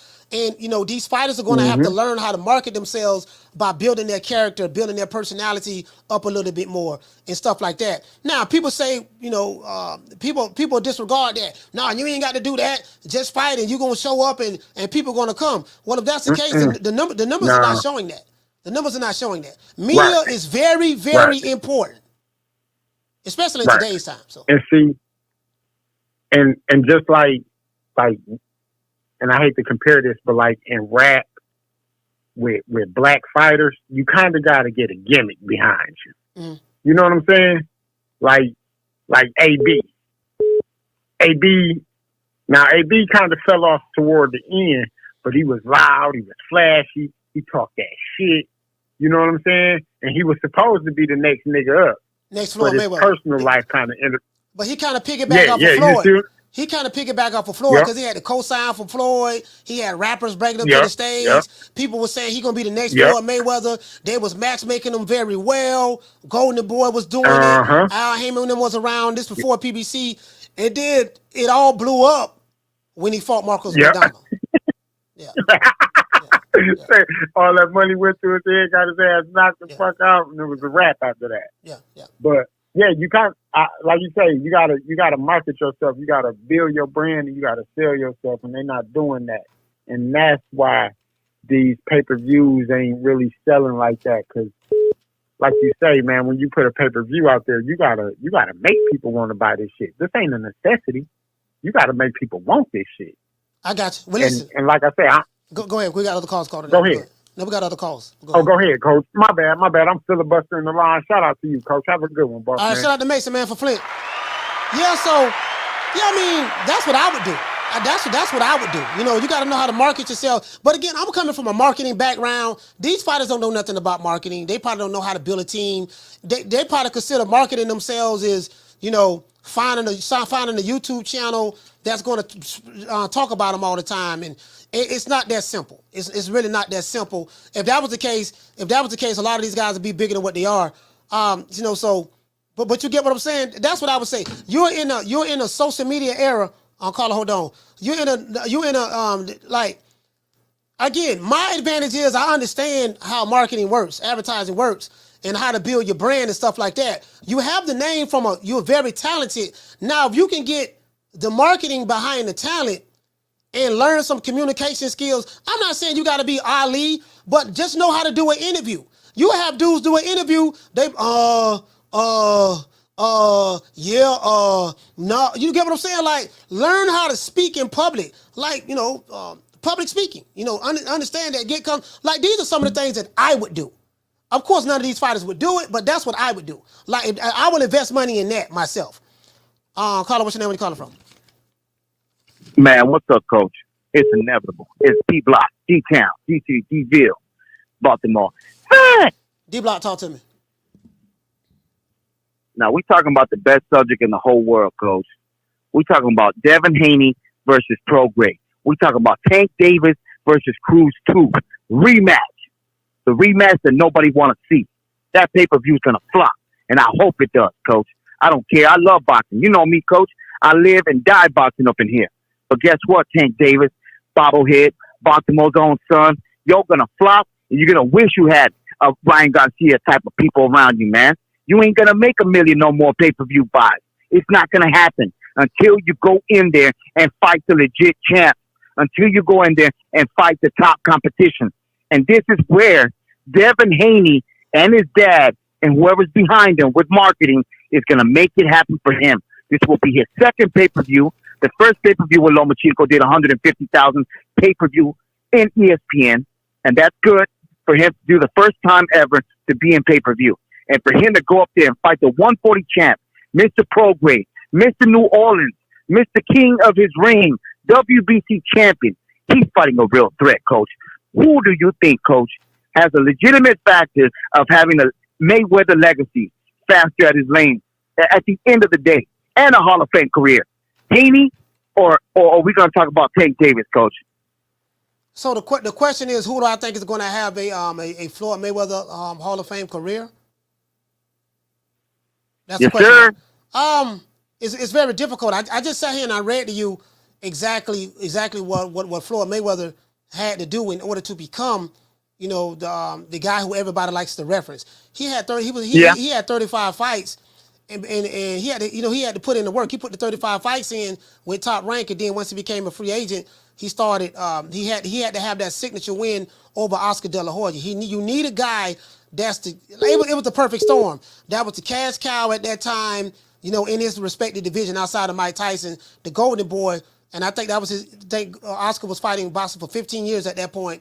So you're going to need something like that, but you're going to have to do the things that he did. So I don't see. Devin Haney is on the right foot. His dad is doing what he's done. He's got a lot of YouTube channels in his pocket. They make sure that they put out some positive things about him in the media. So he's doing that. Yeah. Get some YouTube channels on the payroll. That's one thing. And then, but Devin probably have to get out there and do more interviews.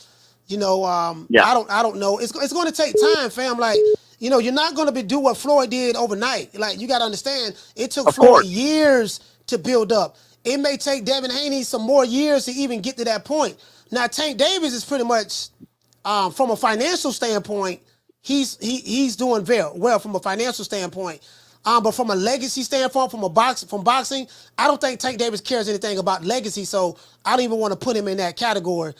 So I think Devin Haney probably care more so about legacy as well as getting paid. I think Tank only care about getting paid. So I think both of those guys have two different trajectories, and I can't compare neither one of them to Floyd. I don't think neither one of them accomplished what Floyd did. Neither. So the answer to that is neither one. There's nothing that they can do in that aspect. Okay. I'm gonna let it go like this, Coach. If that's okay with you, Coach. Great show today, man. I hope Rick Glazer gets better.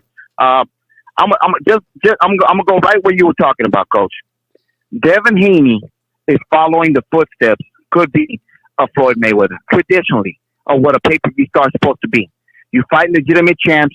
You go up there, you be a champion, and you bring your name up, and you go and you talk to the media. You do whatever you got to do. Traditional pay-per-view. And I like that as fine wine, Coach. It's like fine wine. And Tank Davis is like, let me say it real quick, Coach, because I got hate for the guy, but I'm coming with it. He's like, today, you could be today's glory, and tomorrow people are not going to remember you. That's the kind of pay-per-view event he's going to be, Coach. I think his biggest thing that he's made for him, Coach, was Ryan Garcia. For me, Coach, that will be the highest pay-per-view event in his lifetime. Because after that, I'm telling you, Coach, his numbers will never reach those limits again. The guy's 30 years old. You got young upcoming Shakur and Devin Haney coming up behind him. They're going to make their names being great boxers and pay-per-view events. Devin Haney has a better trajectory, in my opinion, Coach, at a young age to do better numbers in the future. And Tank Davis, in 2 or 3 years, his numbers will even bottom down. D-Block, D-Town, D-Ville. All right, shout out D-Block. Hey, this is the last call. Last call for alcohol. Last call for alcohol. This is the last call. We're going to take one more call. And after that, you know what I mean? We ain't setting no more phone calls. It is what it is, man. Shout out to everybody, man, in the chat. Shout out to everybody, man. I got to give a shout out to everybody that's in the chat. We're going to go to a short station identification break. And once we finish, we're going to be right back to the program. I plead the fifth. I plead the fifth. 5, 1, 2, 3, 4, 5. Anything you say, 5. Go ahead, ask me a question. Did you? 5. Caller, what's your name? Where you calling from? Hey, this is Steven from New York. Steven from New York. Talk to me. I just wanted to touch on a little bit that Rick was talking about on how he thinks that boxing's in trouble. I don't think it's all the promoters' fault. I think a lot of it has to do with the sanctioning bodies, because they're not keeping their word on things like interim titles or the number 2 contender, where it's like if a boxer wins a fight, you know, he's got something to strive for. And then you'll see that move on. I mean, they going ahead and, you know, picking and choosing because this guy's making more money for the company that he'll let it, like Canelo, for instance, pick and choose whichever fighter. We've got the Charlo fight that none of us wanted to see. You know what I'm saying? Mm-hmm. I mean, the business of boxing, it's a combination of everything. Sanctioning bodies are controlled by the power brokers in boxing. So, you know, sanctioning bodies, as independent as they say they are, but top ranks control sanctioning bodies. PBC controls sanctioning bodies. You know, sanctioning bodies can be controlled by these different promotional outfits and the power brokers in the sport of boxing, and they go to the highest bidder. So when you see stuff like, well, man, y'all say the number 1 guy is supposed to be made the mandatory and fight the champion, but then y'all ain't mandating these fights. It's all because, you know, hey, man, you know, you got the people in the background who controlling these sanctioning bodies. That's just the reality of the situation. True, you know? true. Yeah.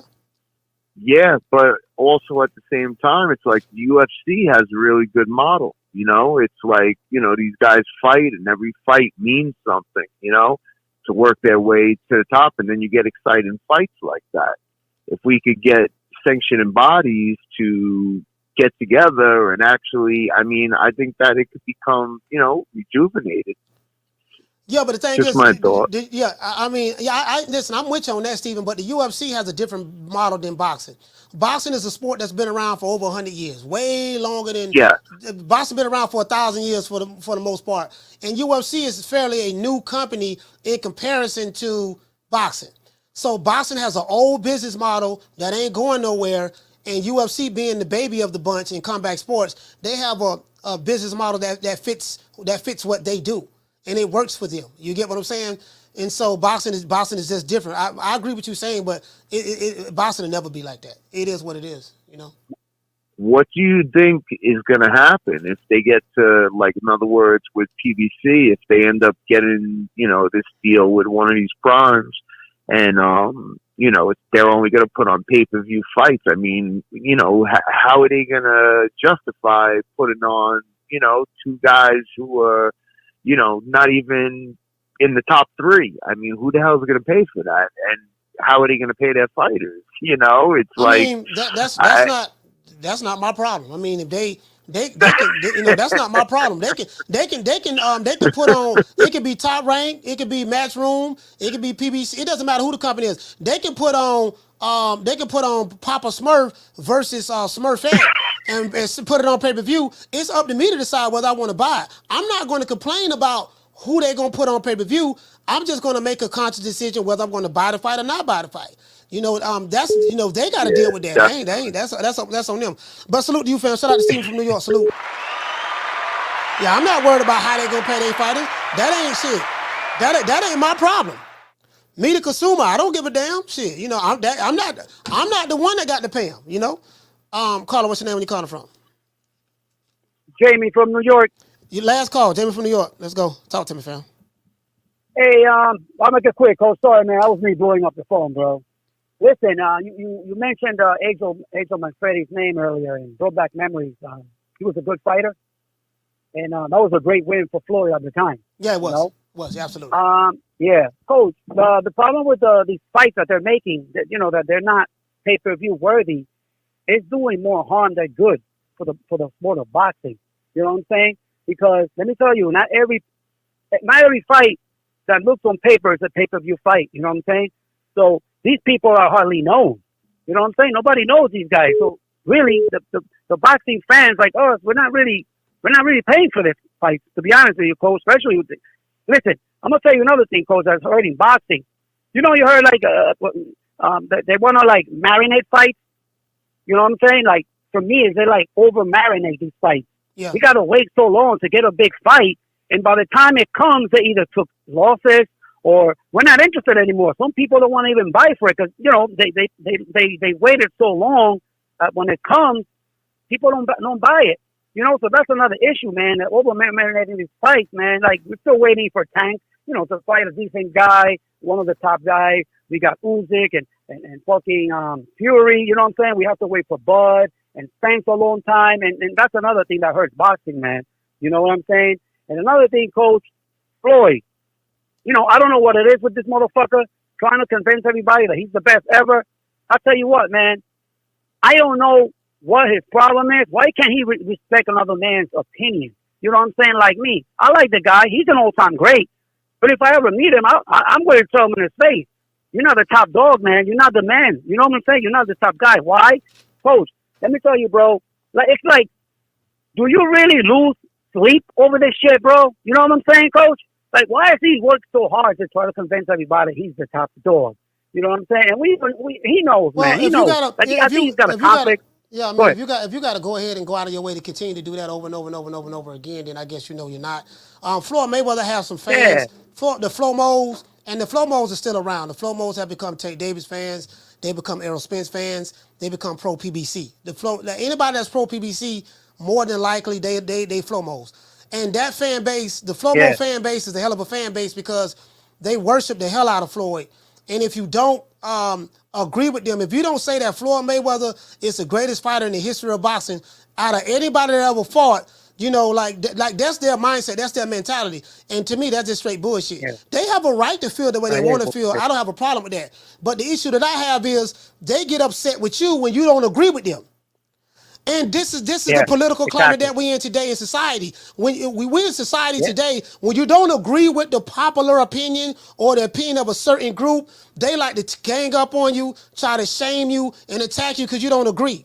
And they try to make it anything other than what it is, a boxing conversation. And I'm like, no, I don't agree with that. Is Floyd an all-time great? Yes. Is he the ultimate numero uno all-time greatest fighter that ever lived? Hell no. And listen, I would destroy that argument either. Well, he fought more world champions. Bullshit, because a lot of the guys he fought were former world champions, and they did not have belts at that time when he fought. True. That's one. And then two, well, he fought more world champions than this guy. Okay, well, back then, they only had 1 or 2 goddamn belts. So you didn't have 20,000 motherfuckers with belts. Usually the guy who had the belt, he was the supreme champion, and there was no other belts to fight for. So you had to fight. So the guy who had the belt had to fight all of these other killers to keep defending his titles. So this is why I say there's a different criteria than it was back then. Different circumstances. Yeah. That's why you can't compare the two. And they fought, and you can't compare the two. So it is what it is. But Jamie, thank you for calling the show, man. Salute, fam. New York, stand up. Coach, one more thing. One more thing, Coach. Rick Glazer, feel better, man. Get out of the hospital soon, bro. And God bless. I'm going to have you in my prayers tonight. That's my call, Coach. Thank you for taking my call. All right, shout out to Jamie. Salute.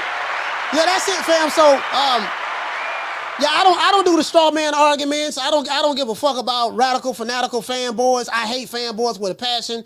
That's why I like the tenderonis, the women, because these niggas, a lot of these men, bro, they get on my nerves. They do. Like, a lot of these men, bro, they act like they want to sleep with some of these goddamn fighters, man. The way they be going at them and, going at people and this and that. And like, bro, like when I think of a Flomo, this is what I think about. After my God, I respected you. I respect you. After my God. I respect you. After my God, give him after my God. You second to God, champ. No. I didn't listen. I respect him. I'm sorry. I respect him. Come on for the nigga pass out. Take the picture before you pass out. Yeah, get him before he pass out. Yeah. Hold him up. Yo, we gotta take this guy everywhere. Yeah. Yo, champ. He needs air. You need air. Take the picture. Take the picture before you face the picture. That's my hero, right? That's my hero. One more. It takes a lot to do. It takes a lot to do. Don't worry about it. I got you, guys. You see that right there? That's what you have online. True. That's what you have online right now. The dudes who you notice none of the Wakanda niggas called the show. I had Rick Glazer on, they didn't call the show. Say he was a racist, he didn't call the show. The FBA nigga, right? So that's what you have online. From the Alphabet Boys to a lot of these guys that's online, these guys are Flow-Mos. They come from the Flow-Mo era. You know what I mean? And this is, Canelo fans. Canelo got a fan base like that too. Not all of his fans, but the men. I ain't tripping on the women because if a woman love a fighter, a male fighter, I ain't gonna never get mad at a woman for having a crush on a male fighter. But a lot of these men have man crushes on these fighters. And you can tell by some of the stuff they say, how they attack you online and this and that. This what it is. And they get mad at me because I don't feel the same way about their fighter the way they do. I came up in a different era. I'm not gonna get on my knees for your fighter. I don't give a fuck about being down with your camp or your crew. I don't care how many gun emojis you're seeing. I don't care how many coons Uncle Tom sell out that you say, nigga, get off your knees, nigga. Learn how to stand up. If someone don't agree with your opinion, so what? It's subjective to you, and how they feel is subjective to them. These dudes don't know how to be real men. They too bitchified, and that's the problem. Let's give everybody a round of applause. Don't worry though. The old boy, I'm gonna stand up and I'm gonna show y'all, I'm gonna stand up and I'm gonna show y'all how it's supposed to be done. I'm gonna stand up and I'm gonna show you how it's supposed to be done. I handle all the backlash, just send them over here to me, I can handle it. I wanna thank the whole hood who came out here. I love y'all. I did this for the hood. Y'all know I beat that boy. Some of these niggas, they be too sweet on these. They be too goddamn sweet, and it is what it is. Make it last. Make it last forever. Don't let I love me.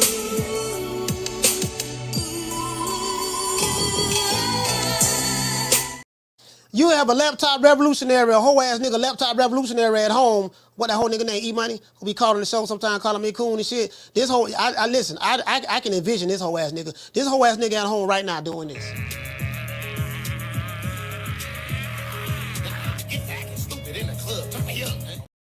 We're going to say a special prayer for these whole ass niggas. And I want you to hold on to God's unchanging hand, because he helped Joshua fight the battle of Jericho. Yes. He helped Daniel get out the lion's den. He helped Gilligan get off the island.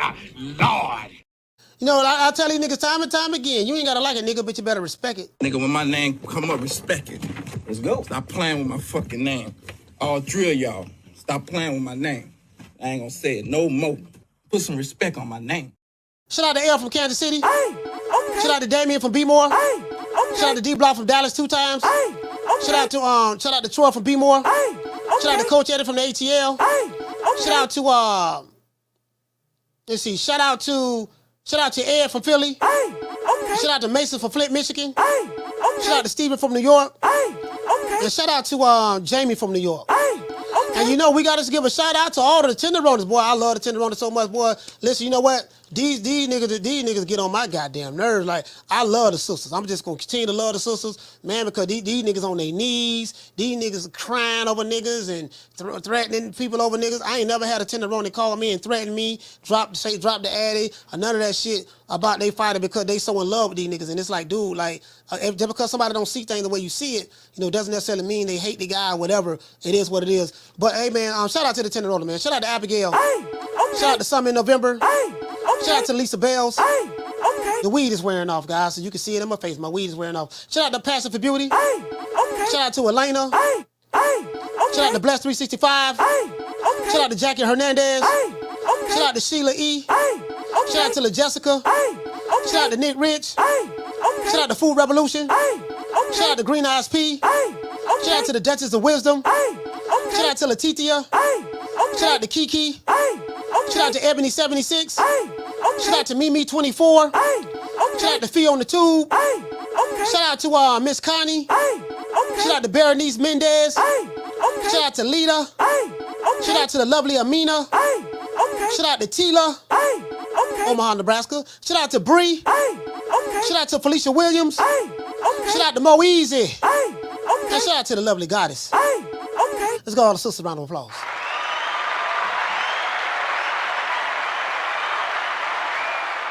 Give a shout out to let's give a shout out, man, to everybody who gave a super chat as well. Shout out to Chief. Shout out to Raphael. Shout out to Ed Perez. Shout out to OJ.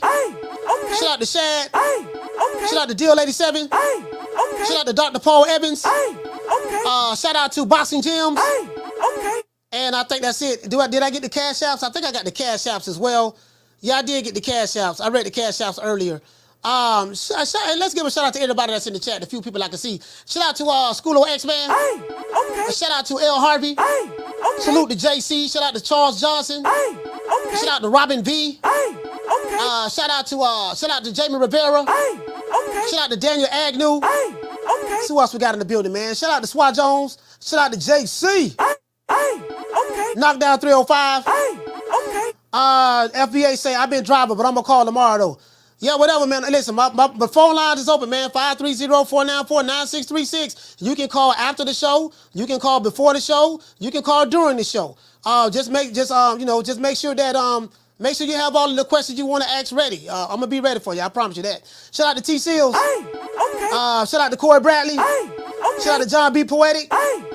Shout out to Drew Hines.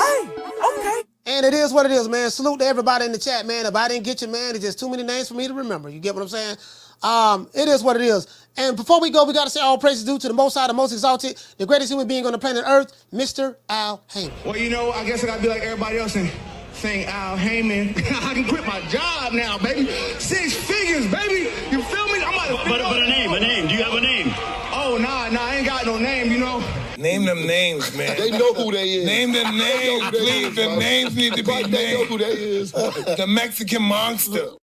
And shout out to Deontay Wilder, the Bronze Bomber, him and Tyson Fury. Salute to both of those guys. Don't ever forget, when I found you, you was strung out on coke. When I found you, you was like a big house, contemplating about killing yourself. So don't you ever forget who brought you to big time boxing. I drugged you back. I brought you back. I provided food and put food on your table for your family to eat. And I'm doing it for the second time. So don't you ever forget that.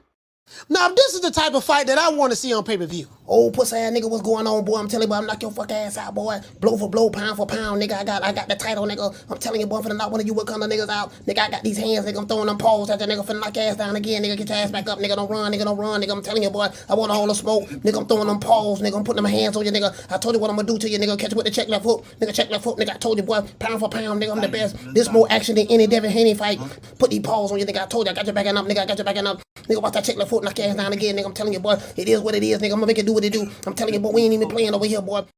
Boy, we can get that on pay-per-view. I pay whatever. Listen, I pay $100 to see a fight like that. If I take your woman who never been out the United States a day in her life, if I take your woman who never been out the United States a day in her life, if I take your woman who never been out the United States a day in her life and take her with me, she spent a week in Africa with King Kong Alicious. She's going to spend a week in Africa with King Kong Alicious. Do you think she ever coming back home to you? Let's just be honest. If I take her on a ride with the prince, do you really think she coming back home to you? I'm going to drink to that. Next Negro who hate, I'm going to snatch your chick. Yeah, man, I hope that revolutionary shit work out, man. Shout out to all of the tenderonis, man. Much love to the tenderonis. I'm going to leave you guys with this. Focus on getting you some money. Take care of your health and focus on getting you some money. Because it's better than to have money and not need it than to need money and not have it. It's better than to have problems with money than it is to have problems without money. Focus on that, man. Stay away from the race hustling, the race baiting, all the other shit that ain't gonna help put no money in your pocket, that's not gonna help secure your financial future. Stay the hell away from that. And don't get involved in circular arguments. You know, understand, just agree to disagree with a motherfucker. And guess what? If you can't handle them, just send them over here to me. I can handle every last one of these niggas. I body bag every last one of them. I've been doing it since I've been on YouTube. I'm not gonna stop. I'm gonna be here. Phone lines be open, and it is what it is. I see things the way I see things happen because these niggas ain't been through what I went through. You ain't been through the training that I went through. You get what I'm saying? You ain't been through the racial training that I went through. The foot soldiering in the streets and and going in neighborhoods with gangbangers and there's violence, and we got to go in that motherfucker as a group with no guns, go talk to your people and do 24-hour security doing shifts just to make sure that a child don't get shot, or this kid can go to the bus stop, without having to worry about being bullied and stuff like that. These niggas ain't done none of that. I know they ain't do it. Cause when I was in the nation, when they had this is when the nation was getting financial, they was getting money from the government, United States government. We had like NOI security, and we had to do that shit. So laptop revolutionary nigga, you can't tell me shit if you ain't one boots on the ground doing shit like that. All this shit, watching Umar Johnson or watching Tariq Nasheed, miss me with that bullshit, nigga. You gonna need a whole lot more than that. But shout out to all of the tenderonis, man. This is for you.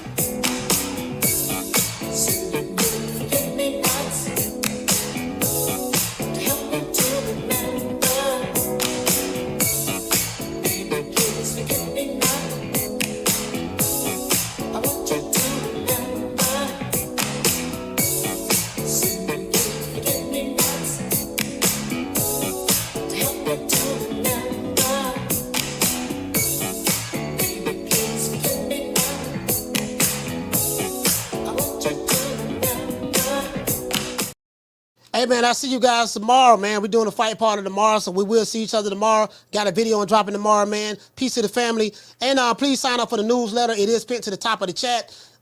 Please sign up for the newsletter. It's pinned to the top of the chat. That's so anytime we go live, I drop a video, you will receive a notification from me. I'll send you an email or a text message, my phone, no bots, none of that stuff. And, we gonna keep it moving. And we almost at 29. We almost at 30,000. We need like 800 and something more subscribers. We'll be at 30,000 before the year's over with. That is the goal. See you guys tomorrow. My motto, don't beat me there, beat me there. Peace. Man, I'm out of here, bro. Let's go.